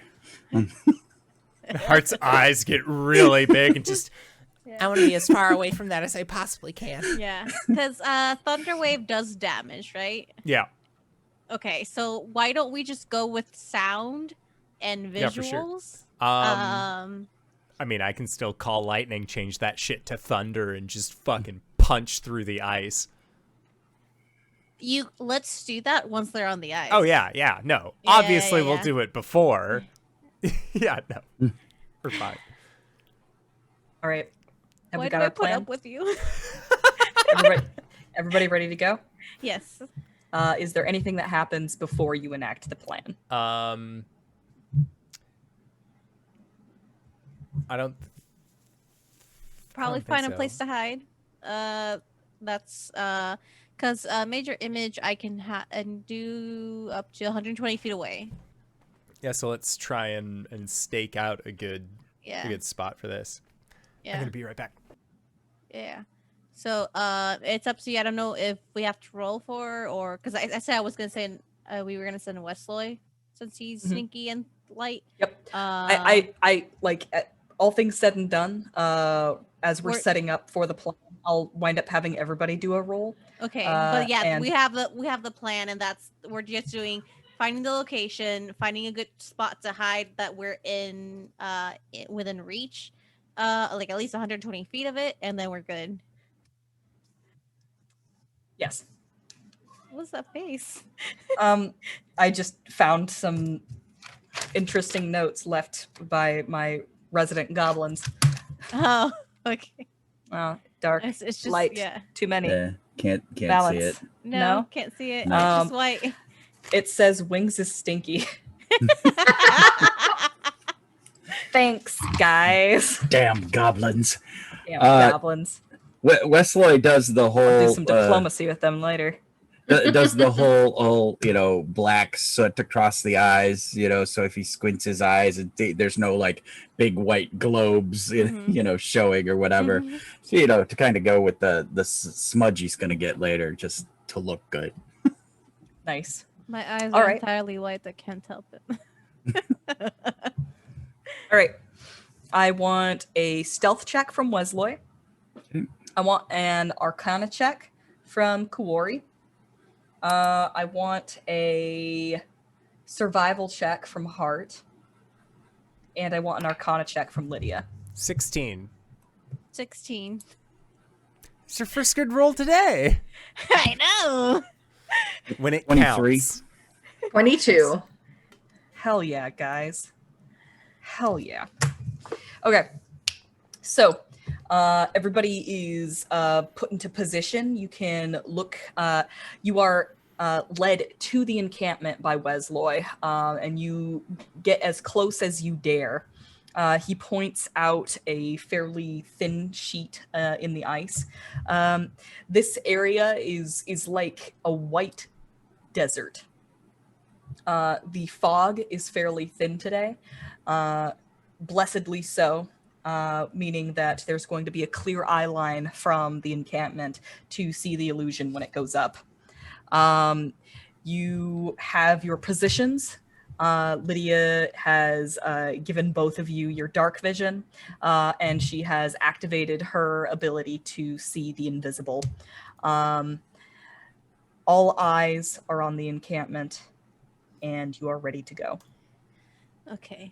As we're ready to go, then Kuori is going to open their spellbook. They're going to tear out the page of Major Image. And they're going to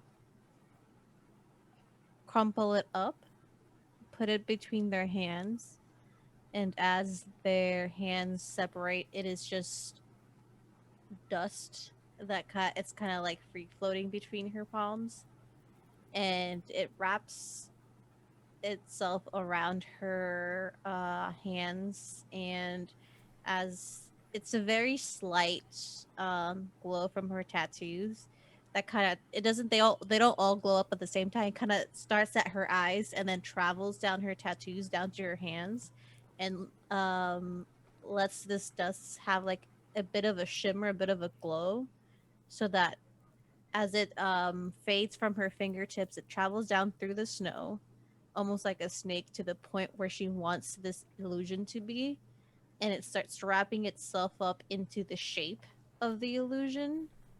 And you start seeing the snow come up, the ice cracking. You hear that almost glass-like breakage as you see this jagged black crystal start slowly but surely coming up. It takes she's not doing it like where it just pops up like entirely. It's taking at least a minute or two to fully pop up, but she's doing the whole 20-foot cube, so they would think they would need a lot of people to come and mine it. Right. All right. And Hart is to do the thunder wave, yes? No. Are you going? No? No, he is going to Burning Star, use Call Lightning, but change Call Lightning to thunder instead of electricity. So that way, by Gotcha. the time that they are out on the ice, it is just literally like a non-visual force just creating these dents in the ice. Mm-hmm. All right. So Kuori, the illusion is up. You nod to Hart. He goes Burning Star, and there is a rumbling noise. and you see cracks begin to form fissures in the ice. There's the popping and straining of the floes just barely holding together. Silence. Moments pass. There is no movement. Lydia, your eyes are darting across the encampment, seeking any sign of movement, and there is none to be found. A minute crawls by. 2.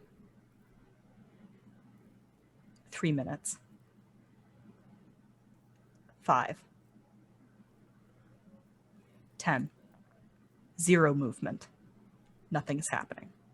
At 10 minutes, Lydia will stand up from her like little hidey place and like walk into the middle of the encampment. Lydia, you walk into a ghost town. There is no one here. You approach what looks to be a storage area, a tent or a lean-to. There are scrapes along the ground of places where equipment and pickaxes have been picked up. All of the pack animals are gone. And there is a very clear line drawn in the snow with footprints and hooves leading towards the coastline. Found And the ship. as she was moving into the encampment, poor Wesloy was like, "What the hell are you doing?" And so, yeah, a little snowy shadow is like following. So at this point, Lydia will just very loudly say, "Well, fuck." And Kuori, I want you to repeat that line. They found the ship. And that's where we're going to leave off this week. God, what a good cliffhanger. I'm so excited for next session, even though I used a 3rd level slot literally for nothing. I'm sure made your image for nothing. It's fine. Our plan was foolproof, yet It was beautiful. we were the Plan was fools. beautiful. We were Boo We Boo the fool. were Boot Team Boo Boo the Fool. That is where we are leaving off for tonight's session. God damn it, Wings. This was an excellent, excellent game of Dungeons & Dragons. Thank you so much. Where can we find you? What do you do? Hey everybody, I'm Wings, also known as Danae Keener. You can find me at DanaeKeener.com. You can also find me at Danae Keener on Twitter. You can find my streaming schedule there, which I'm going to be updating as things begin to change and shift here on the channel. But that won't be for a while yet. So look out for any new announcements. DanaeKeener.com. Hello, everyone. My name is Satan, or Alyssa Vamp on the internet. You can find me at Alyssa Vamp with 2 P's over on Twitter, where I post art. I post my Screams Into the Void from my finals that I just finished. And I post games that I'll be in because I have many games. So many I cannot fit them on a schedule post, but I will tell you about them. Other than Sunday nights with these beautiful people and these beautiful DM, tomorrow I will be in Weave the Tale for our series finale of Great American Witch that takes place in Route 66 in the 1970s. And then on Thursday, you can find me here again to be playing Mask, the new generation. And I play Luciana, the Redeem or Reformed. I always get those confused. But I used to be a villain. Now I'm not. That's the whole point of it. And on Saturdays, you can find me over at Valdrianth, where we play Dragon Age. Then right after that, where I go over to Plot Hunters, where we play D&D. And back to Sunday mornings, I play over at the Hype Goblin, where I DM for my friends. And we just finished a whole arc, and we're gonna get some downtime. They're gonna get up to some shenanigans, some consequences for their actions. But that's me, DanaeKeener.com. Oh, hi, everybody. It's me, LizMac, or at LizMacD22 on Twitter. You can find me here every Sunday night playing Sweet Bean Rock Gnome Cleric Lydia. Other than that, if you want to keep up with me this next month, I'm going to be going slightly insane because my video game releases June 1st, Operation Tango by Clever Play Studio, of which I'm the community manager. We now officially, for PlayStation owners out there, are on both the PlayStation 4 and PlayStation 5 stores. So if you own a PlayStation, please type in Operation Tango and hit wish list, because that directly affects how much support we get from PlayStation at launch. You can also find me over at jabroni.tv, creating content with 13 of my closest friends. And for all the links in a nice, easy to do thing, I've posted my link tree in the chat to the right or below. And yeah, that's me. I will see you guys next session, JanaeKeener.com. And GB. Graybeard of Graybeard's Tavern. Graybeard Tavern will get you to Twitter and my Twitch and everything else. I'm here on Thursdays to play masks as Kuori Johnson. And Kuori may have found his superhero name last episode. After 5 or 6 episodes, he finally might have a superhero name. So that's fun and awkward. And then Sunday mornings, I'm here on my channel, Graybeard Tavern, and I play with lots of toys, and we do video games for a couple hours, 10 a.m. Eastern Standard Time. And then Tuesdays, you can find me over on Lantern Noir's channel. Between the two of us, we have 85 years of gaming experience, and we do a DM talk show where we talk about gaming. Last week, we showed you the method that we use to make characters, and it's open forum. Come talk to us. If you can't catch us live, find us everywhere that podcasts are available. It's Happy Hour at the Old Timer Tavern. And once a month, I do Monster Noir with almost all these folks. Maybe we should start getting guests there so we can have LizMac hang out with us. Anyway, that's it for me, GB.